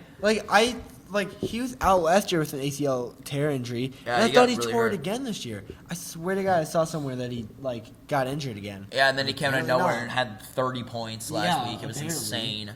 I didn't even know he was back on the Chargers offense right now. Yeah, but Austin Eckler, I'd play. I feel like Keenan Allen, you're still gonna play him, but yeah, I would at this point in time, I would say Austin Eckler is that RB1. I mean, Yeah. Melvin Gordon, to be fair to him, he came in out of nowhere and just is getting right back into things. But yeah, I mean, Austin Eckler, I'd start. Keenan Allen, I'd start. Phillip Rivers, probably wouldn't start because, I mean, as you said, that Titans defense is looking kind of nice. Yeah, I would still start Phillip Rivers though. I think he's getting pretty mad. I think he wants to start winning games because the Chargers should be winning games. They're just not because I don't know why. Yeah, I would. I mean, yeah, I would definitely say Phillip Rivers is playing with a chip on his shoulder, but that still isn't enough to make me start him. Okay. But who do you have winning this game, Kyle? I'm gonna have the Chargers win this one 28-0. This is Wow. my shutout prediction right here. 28-0. Wow. I thought you were gonna go up. Titans got shut out last week. They're gonna get shut out again. They got shut out by the Broncos last week. Yeah, the Broncos are bad. Yeah. So I think I think Chargers. I 28-0. also have the Chargers this week. Yeah. I don't have a shutout though. I actually had a more close game than what you thought. I got 28-17. Okay. Chargers. I like that score. I like it. I had something to say about them, but I totally forgot what it was. So we'll just go on to Saints at the Bears, my game of the week. I had a hunch. I had a feeling that this was going to be your game of the week, especially because This is the week. he will be at this game. I will be at this game. I'm going to be tailgating, and then I'm going to go into the game, and I'm excited to see the Saints play. I really wish Drew Brees was playing, actually, so I could watch him play. And, That is a bit of a bummer, but I live, mean, but Teddy Bridgewater. you I'm can't be It's all too right. sad about Teddy Bridgewater. I can't. I really can't be. But this is going to be another, I'm just going to get straight to my score prediction here. We'll talk about fantasy, but this is going to be a low-scoring game just because the Bears' defense at home, guys, the Bears are such a home team. It is insane. Spooky. They're really good at home. On the road, not as much. But at home, I can see what that defense does at home, and it is spectacular. It's spooky season for a reason. Yes, Chicago, they've baby. been a little off. They were off against the Raiders, but they're in London. There's so many excuses you could put on The that. weird British people. Yeah, exactly. But the Bears defense this week, they're going to have a great game against the Saints. It's gonna be another low scoring Kyle, game. I gotta notice that you're talking a lot about the defense, but what about that offense though? Well, listen, hear my score prediction first. This is a whack score prediction. And yes, it's my game of the week, but it's a really boring score. It's going to be 9-6 Bears. That is a really It's boring going to be score. 9-6 Bears. And yes, I'm really biased, but 9-6 Bears.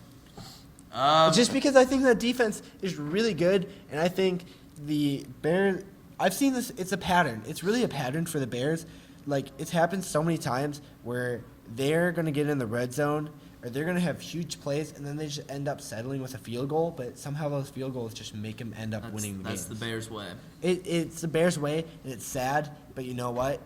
If our defense just keeps playing out of their minds, I'm fine with it. But I mean, at least this A year win you're is not, a win. At least this year you're not shaking in your britches every time they kick a field goal. At least you have a solid.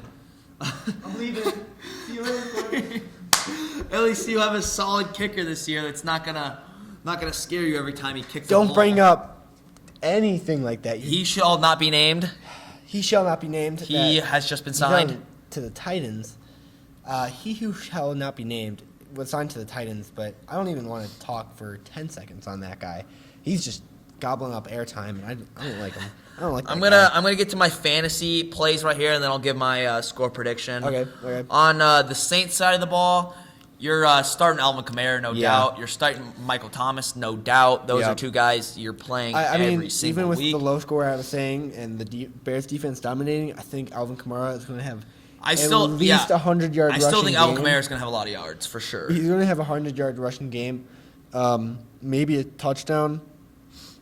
But if the Saints do get a touchdown, it's going to be from Alvin Kamara. I would agree. Who knows? They might miss an extra point. That's why I said That'd be 6, you know? interesting. That'd be interesting. I don't think Michael Thomas is going to get much this week. I think it's really just going to be a run-heavy game for both sides. I don't know about the Bears' offense, and I think Trubisky is going to be playing this week because they sent Tyler Bray, their third-string quarterback, back to the practice squad.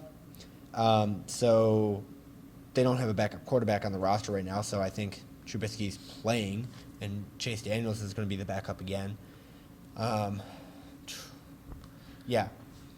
The offense isn't going to get much. We've seen it before, Bears fans. The offense is just not going to produce, especially against the Saints. And the Saints, if I was Mitchell Trubisky, I wouldn't be comfortable throwing against the Saints in this game. Their secondary is getting better. It started off the year real bad, but Yeah, it Marshawn did. Lattimore is finally getting his crap together. But however, I'd still look at Teddy Bridgewater as a maybe I if you're injury Like, ridden, okay, yeah. then yes, because I was If just you looked at his drafted stats. Andrew Luck and then your backup quarterback. Yeah, got you got hurt like too. a If you're struggling Big for Ben quarterbacks, Mason Rudolph type of situation. then Teddy Bridgewater is a solid option at starting. But I'm just telling you guys, against the Bears defense at Soldier Field, it's not going to go well for any team that steps in there. I would agree, but he's definitely You know what? Soldier Field is just like, I want to see how many points have been scored at Soldier Field this year, because it is definitely the lowest in the NFL. The lowest amount of points has definitely been scored at Soldier Field this year. I wouldn't be surprised. It's just because of the Bears' defense and how bad our offense is. And then, like, if you're an offense and you're stepping into Soldier Field, you're going to have a bad time. What if Andy Reid and Matt Nagy were just like, hey, let's offense, defense, put them together. And then we have a dynasty of 10 years straight of just winning, knocking off the Patriots, just winning the Super Bowl every single Yeah, I year. can't wait to see Patrick Mahomes on the Bears, right? No. Yeah, Yeah. or just Khalil Mack and Eddie Jackson and every single person on that defense. Just be If you combined the Patriots, no, not the Patriots. Well, if you combine the Patriots with anyone, they're going to be a 16-0 team. But if you combine the Chiefs and the Bears, they would be a solid team. And I've had a lot of time to think about it. I'm pretty salty that we didn't get Patty Mahomes. In the draft. What do you think would be? You think that would be the Cares or the Beefs?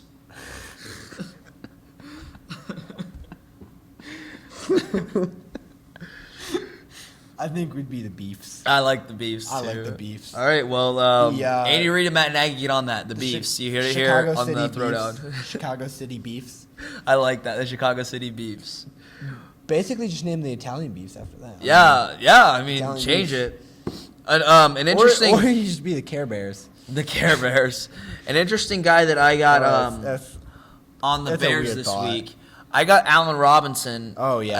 As a play this week. Allen Robinson has been tearing it up. He hasn't been getting much touchdowns, but he's getting the receptions and the yards. Definitely a PPR guy. He's definitely He's a a big PPR solid pickup for PPR. He's one of those guys that you didn't expect him, because he had an off year last year. He didn't have a great year last year, but he's really emerged as that wide receiver one in that Bears offense. He's really putting up solid stats this year, which not a lot of people expected him to have this good of a year. Yeah. So I agree. he's in that offense. This is probably going to make you a little sad, but he's the only person I'm starting. Same. I wouldn't mess with that backfield. It's too dicey. In my league, Tree Cohen is on waivers. David Montgomery, he's on my bench this week.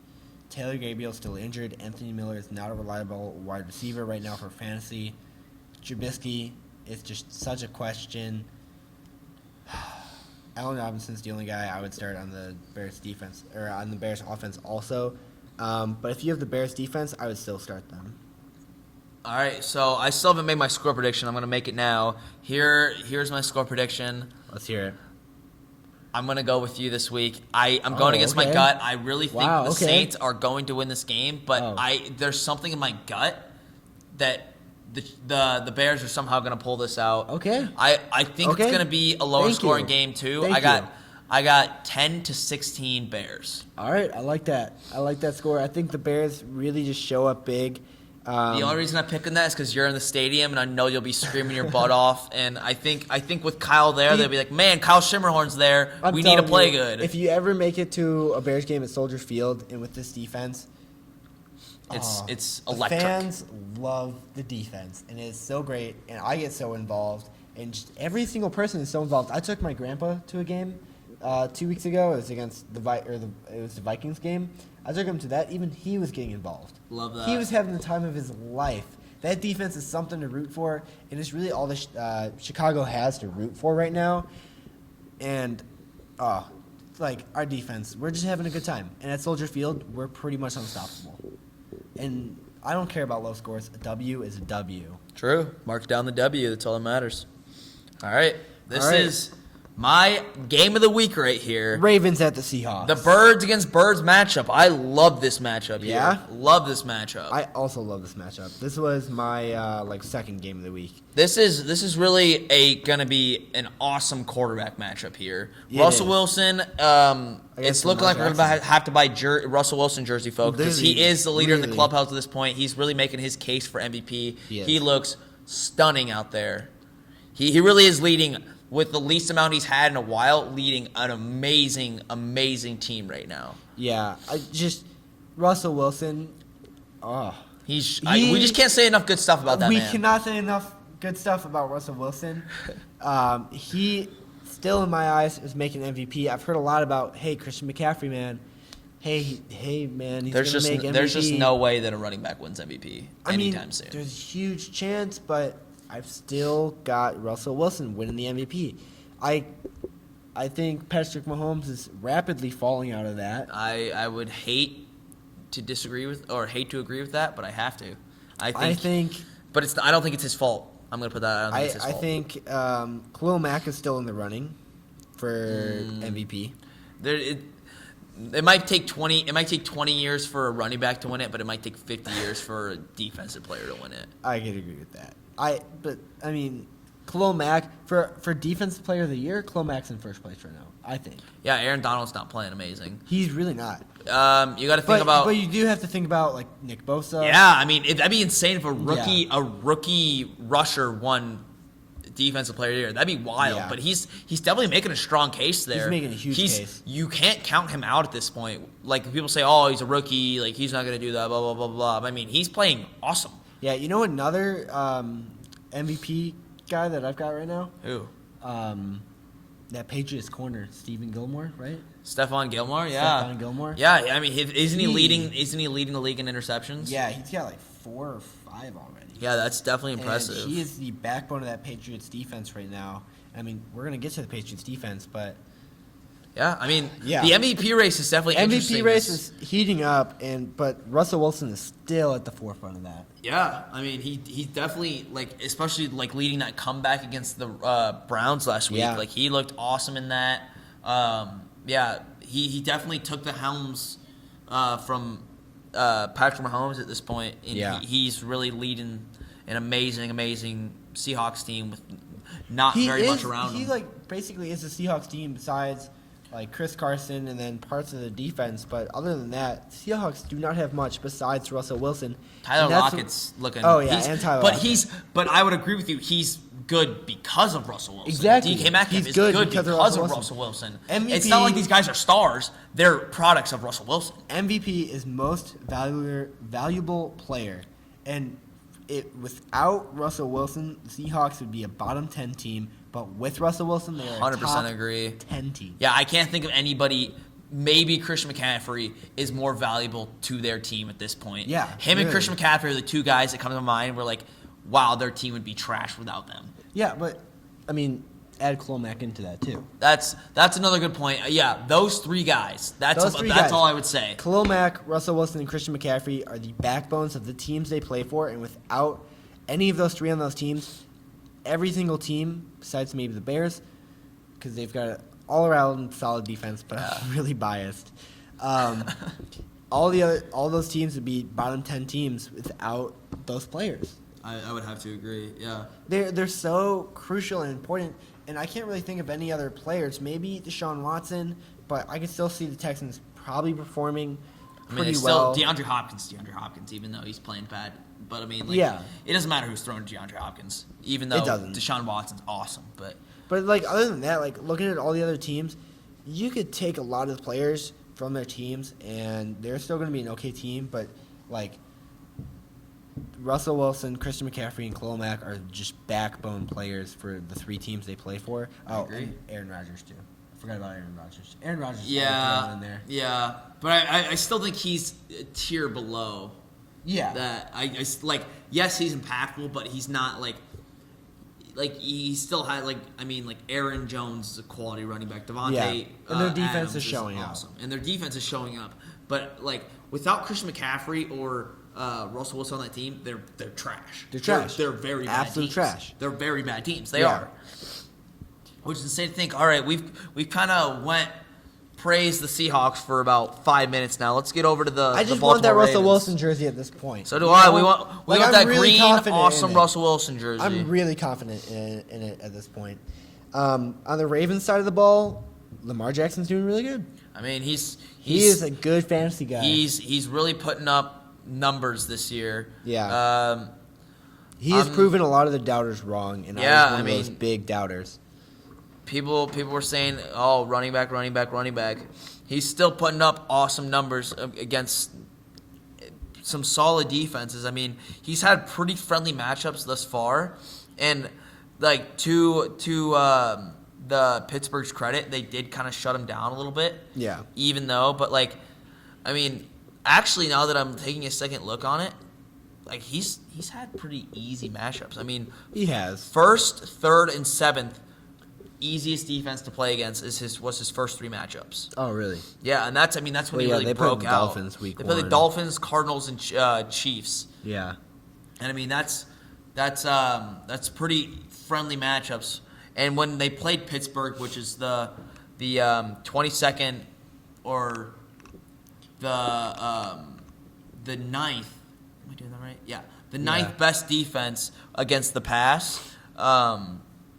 He struggled. He only had 14 points. Mm-hmm. So, I mean, Lamar Jackson, he's playing against a middle-tier Seattle defense, so we'll see with them. But I still got the Seahawks in this one. I do too.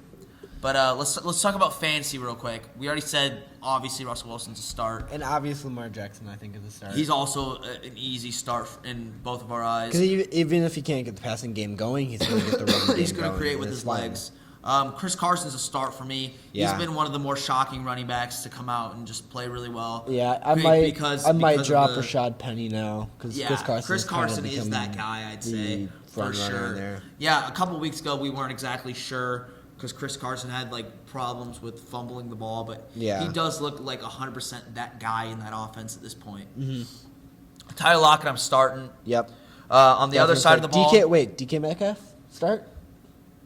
But the thing is that like we haven't even talked about this. The Ravens just got Marcus Peters. Like I mean, they're right. They did. The Baltimore Ravens defense is no joke. I mean, they're a good defense. You're right. So You're right. I don't know how deep I'd go into that wide receiver core, considering that they just got Marcus Peters. But we got to take the same approach we did with Jalen Ramsey. Yes, it's his first week. Yeah. But if you're in a 12-team league, I would put DK Metcalf in at start or at a flex. I'd put him in at a flex. Yeah, flex at best. The Baltimore Ravens defense has gone against some kind of hard matchups, kind of some easy, some hard, but they've been a little up and down. But I still think that the Baltimore Ravens defense is for real. They're no joke, even though they've been a little up and down. But Yeah, I wouldn't go as deep into DK Metcalf as people like want him to. Like, yes, they're playing amazing, but I agree with you, Kyle. He's a flex in a deeper league. Yeah. For sure. But who do you have winning this game? Obviously Another thing Seahawks. before we yeah. I got Mark Ingram also probably a start for me as well. Probably a start, yeah. Yeah. I agree. And Marquise Brown. And Mark Andrews. Forgot about those guys. My bad. But Marquise Brown probably a start. And then Mark Andrews is all around a really solid tight end. He's one of the better. Yeah. He's actually one of the best tight ends in the league He right is. now. He really is. He's having a really great year. He really is. I've definitely got the Seahawks winning this game. I think Russell Wilson's just going to have another great game. It's going to be 38-34 Seahawks. I like that you didn't choose a blowout because I do not think it'll be a blowout. I don't think it'll be a blowout at all. I agree with you that the Seahawks will win this game. I think the Seahawks are going to be the very dominant team in this game. Yeah. But I think the Ravens are always going to be there. But I think the Seahawks are going to lead this entire game. I would have to. I was actually thinking that same thing. I think the score will be closer than the game actually is. Like I don't think the Seahawks will, like, Seahawks fans or like the Seahawks organization will ever be very worried that they're losing this game. Mm-hmm. But I think there'll be like a touchdown late, a field goal late, something late that'll make this score closer than the game actually felt for both fans of either team. Yeah. But I like that score. I don't know if it'll be as high scoring, even though with these electric offenses, I still think that they're going to have a cool week for some reason. It's just a gut feeling that I got. I'm going to say 28-21 Seahawks. Yeah. Russell Wilson, man, MVP. Definitely. It's just definitely. He's not a lock yet. I can't say he's a lock. He's not a lock yet, but I'm happy he's definitely a for him leader in on the how he's clubhouse. performing. Definitely leader in the clubhouse. Yeah. Next game, Sunday Night Football, Eagles at the Cowboys. This is Cowboys are trash. This is an interesting game. Cowboys are hot trash. Cowboys are hot trash, guys. They lost to the Jets. People last love to hate the Cowboys. Love, hate the night. Cowboys. I love to hate the Cowboys. And but I also do dislike the Eagles. But I think Carson Wentz is gonna go off. Carson Wentz, he's gonna have I think for fantasy, Carson Wentz is gonna put up 40 points. I could see that happening. The Cowboys defense is not Struggling. They're struggling. Yeah, but I mean it's still not anything. It's not like they're the worst in the league by any means at all. They're putting up okay numbers. They have a solid pass rush. Yeah, they do. But yeah, their defense, their secondary is definitely a little lackluster. But I think on the Eagles side of the ball, I definitely am starting Carson Wentz. I'm starting Alshon Jeffrey, Zach Ertz. Yeah. I am staying away from that backfield 100%. I would too. I don't like Jordan Howard, and I also don't like Miles Sanders. Jordan Howard might be a good flex in there, but I still. He's a very risky flex in my opinion. He's still such a risky player, and he's had his good games, but he's also had his really bad games. But against the Cowboys, he might have a good game, but Cowboys just kind of suck. On the Cowboys side of the ball, I would honestly still start Dak. Yeah. I'd start Elliott. Dak. I would start Amari Cooper. Yeah, big time. I'd start all three of them. But you got to watch out because Amari them. Cooper got hurt very early in the game, which I know a lot of people and a lot of my friends, a lot of people, Amari Cooper owners, that lost them their league. Yeah. He's questionable at this point. Okay. Let me see. He didn't practice today actually, so he's didn't? definitely a monitor guy, but he's still questionable at this point. He's not doubtful or ruled out. Did he practice or did he not? He did not. Okay. So he's still questionable at this point. But that's something you got to keep an eye on. But if he's playing, even if he's not 100%, I still think you got to start Amari Cooper. Yeah, it's probably going to be a game time decision for him. Yeah. And it's tough because it's going to be Sunday Night Football, so it's going to be Yeah. right there. I mean, that's a decision you got to make. Are you going to hold out for him, or are you just going to play the safe route? I think the that's a tough Cowboys decision. really want to try to make a statement in this game, though. So even if he's questionable right now, I would start him. I think even though he's questionable, I would still start him. And if he gets in there, he's going to have a good game. Yeah. I mean, the Eagles secondary is garbage. I saw this hilarious meme that we're saying that the the Eagles fans and the Chiefs fan were punching the air when Yeah, Jalen Jalen Ramsey Ramsey went to traded the to the Rams. Yeah. I mean, because that sucks. Yeah. Dude, that Rams payroll has got to be high. Oh, very high. High. They've got a lot of I mean, people they're that definitely pay investing in the now. Yeah. For sure. And you know what? I don't think it's going to pay off. I don't think the Rams are going to win the Super Bowl. I don't see them winning the Super Bowl. I think I last really year everything was clicking for them, and then Bill Belichick did Bill Belichick things. Yeah. I think Todd Gurley is never going to be back at the level he was. Jared Goff also not going to be. I mean, he's going to be the starter for the Rams for the next 3 years at least. He got a big extension, and Sean McVay is going to coach maybe forever. Who knows? I mean, Sean McVay's a good coach. He's a great coach, but the Rams are just not going to get back to the Super Bowl with what the NFC is looking like. You know? The NFC is just so competitive every year. The NFC is just so good right now that the Rams lost their chance, and they're not going to get back to it. They're kind of like a Falcons. That's They're what I was kinda like thinking the situation about. of the Falcons. It seems like that every year the team that loses the Super Bowl falls off a cliff. Carolina, Yep. Falcons, the Yep. Rams this year look Yeah. terrible. But who do you got? Eagles, Cowboys. I'm going to have the Eagles winning this a solid 35-10. Wow, you got a blowout this game. That's an interesting. It's an interesting prediction. I think a lot of the points are going to be scored in the fourth quarter. Yeah, It's going to be a fourth quarter I game. agree. I think it's going to be a boring game for a lot of the game. Yeah. But I also have the Eagles winning this game, but I think it's going to be a lot closer than that. Okay. I got 28-35 Eagles. Wow, okay. I think it's going to But be. think about it. The Cowboys lost to the Jets. Yeah, but I mean, every team it seems like has that fluke game. Like we got the The Chiefs Bears got that smacked. fluke game. The Yeah. Chiefs got smacked by the Colts. That wasn't expecting. Like the Rams, the Bucks. Bucks. The Bears got smacked by the Raiders. I feel like every team is at some who point did in the the Packers lose to? What was their one loss? season. The Eagles. They lost to the Eagles. Yeah, that was Monday night. That's. I wouldn't say it's a fluke game because the Eagles are a respectable team, but Yeah. the Packers were favored in that game. Mm-hmm. So it seems like every time it happens, they're gonna have a fluke game. I wouldn't. Yes, the people love to hate the Cowboys, and the Cowboys are not Super Bowl bound by any means. Yeah. At this point, It's just, guys, But- the NFC is just too much. I can't pick a single team out of the NFC right now because it's too good. I would say the two that I like the best right now are the 49ers and the Seahawks. They're looking pretty I was awesome. kind of thinking the same thing.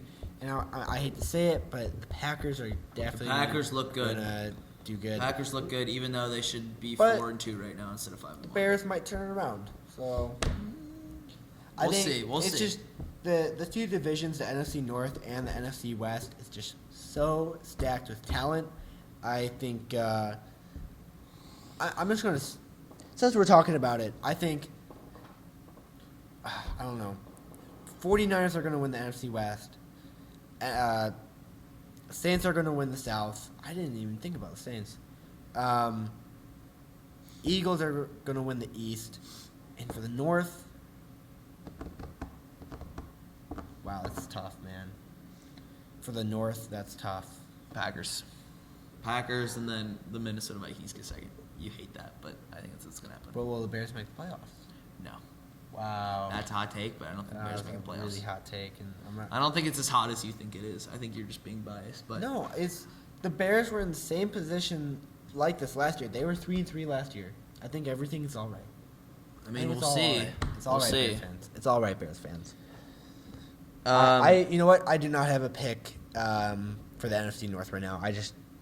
I can't think of one. It's really, really tough. Well, I'm just excited to see how these next few weeks play out because I mean the middle of the season is super crucial because I mean sometimes This is where you got to stride. pick up your wins, guys. Some teams getting that stride, or even some teams getting a slump. It just depends what team you are. If you get in a slump right now, like you're gonna be hurting. You're gonna definitely especially be if hurting. you're in the NFC. Some teams need to pick it up, and some teams are like picking it up already. You just need to figure out what like direction. Like there's no more like, oh, it's the first 4 games of the season. Like it doesn't matter anymore. Like you need to figure out what direction. Do you want to lose? Do you want to win? Are you contending? Are you happy with a wild card spot? Or do you want to just get the best pick possible? Yeah. This is really the weeks. This last week, this week, next week, and the week after that are the weeks that like you need to decide what your team is doing. Yeah, we're going into week 7, guys. It's gonna get intense here. It really is. Yeah, these are crucial weeks. Yeah, but yeah, that's the Eagles and Cowboys and basically the whole NFC. And then Monday Night Football, Patriots at the Jets.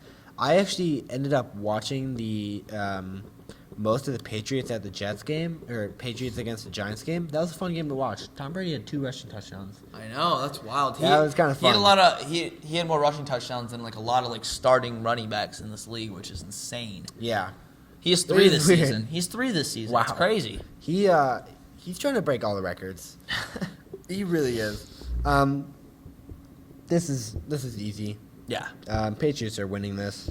On the Jets side, I would still start Le'Veon Bell. Le'Veon Bell, Sam Darnold, stay away. Yeah. Really, anyone else on that Rams offense, stay away because the Patriots defense is out to get everybody. Yeah, I mean, it's tough because I mean the Patriots defense is the best in the league, and I think even as supreme of an athlete Le'Veon Bell is, he's going to struggle.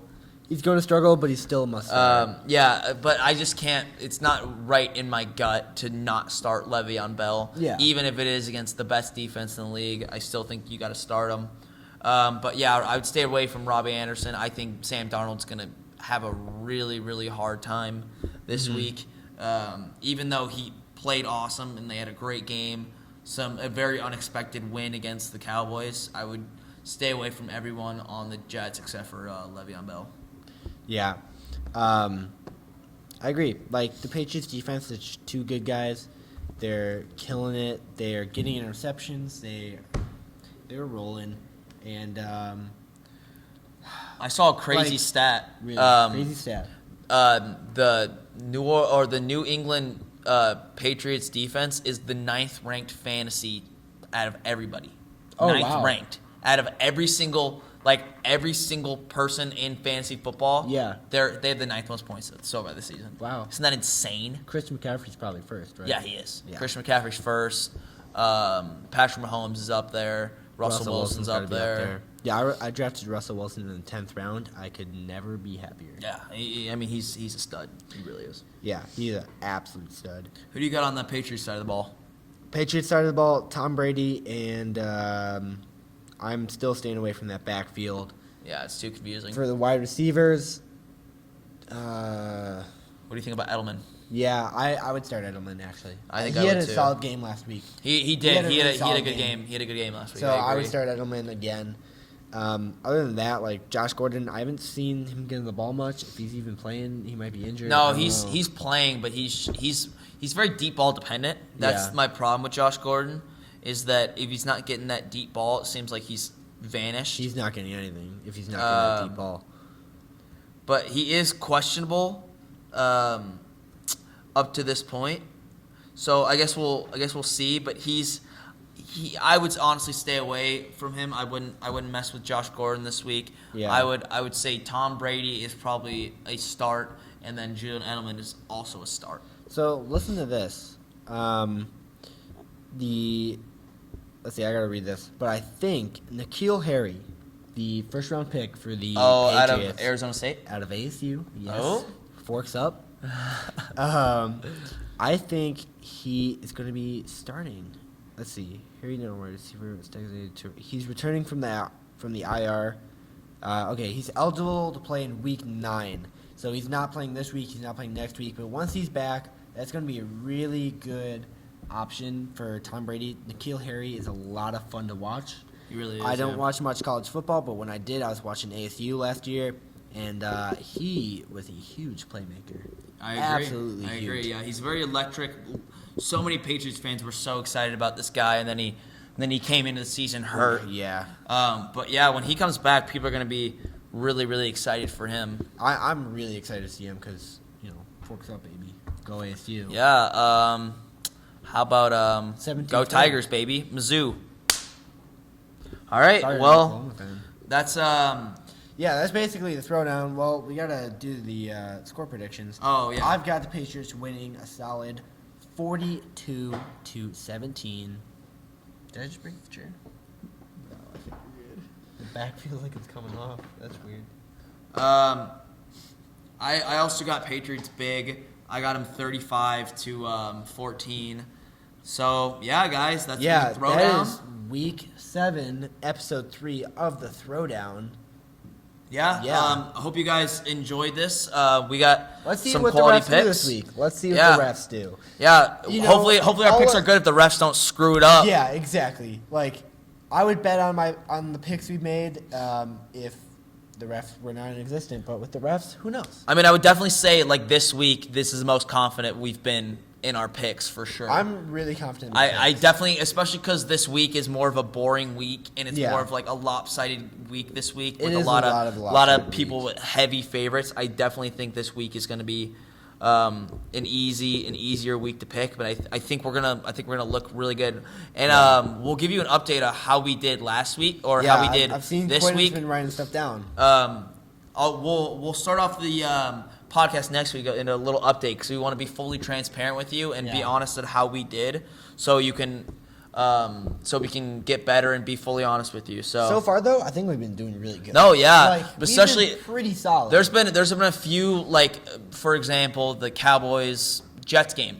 I don't think anybody predicted Yeah. that. Nobody really thought Hey, that the Jets had a chance. I mean, last week the Lions basically won, so I'll Yeah, take and that he was fired up. Fired up about the Lions, And- winning. and for good they reason, you could basically tell did. why. You could tell They why. Basically, did. Hey, Matt Prater went off, so I was pretty right in that. prediction. Big leg guy.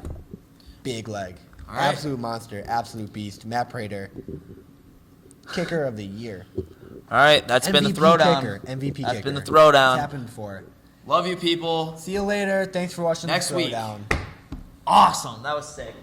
And I'm glad I actually wrote them down this time so we can actually keep track. Yeah. Okay, I gotta go. I'm so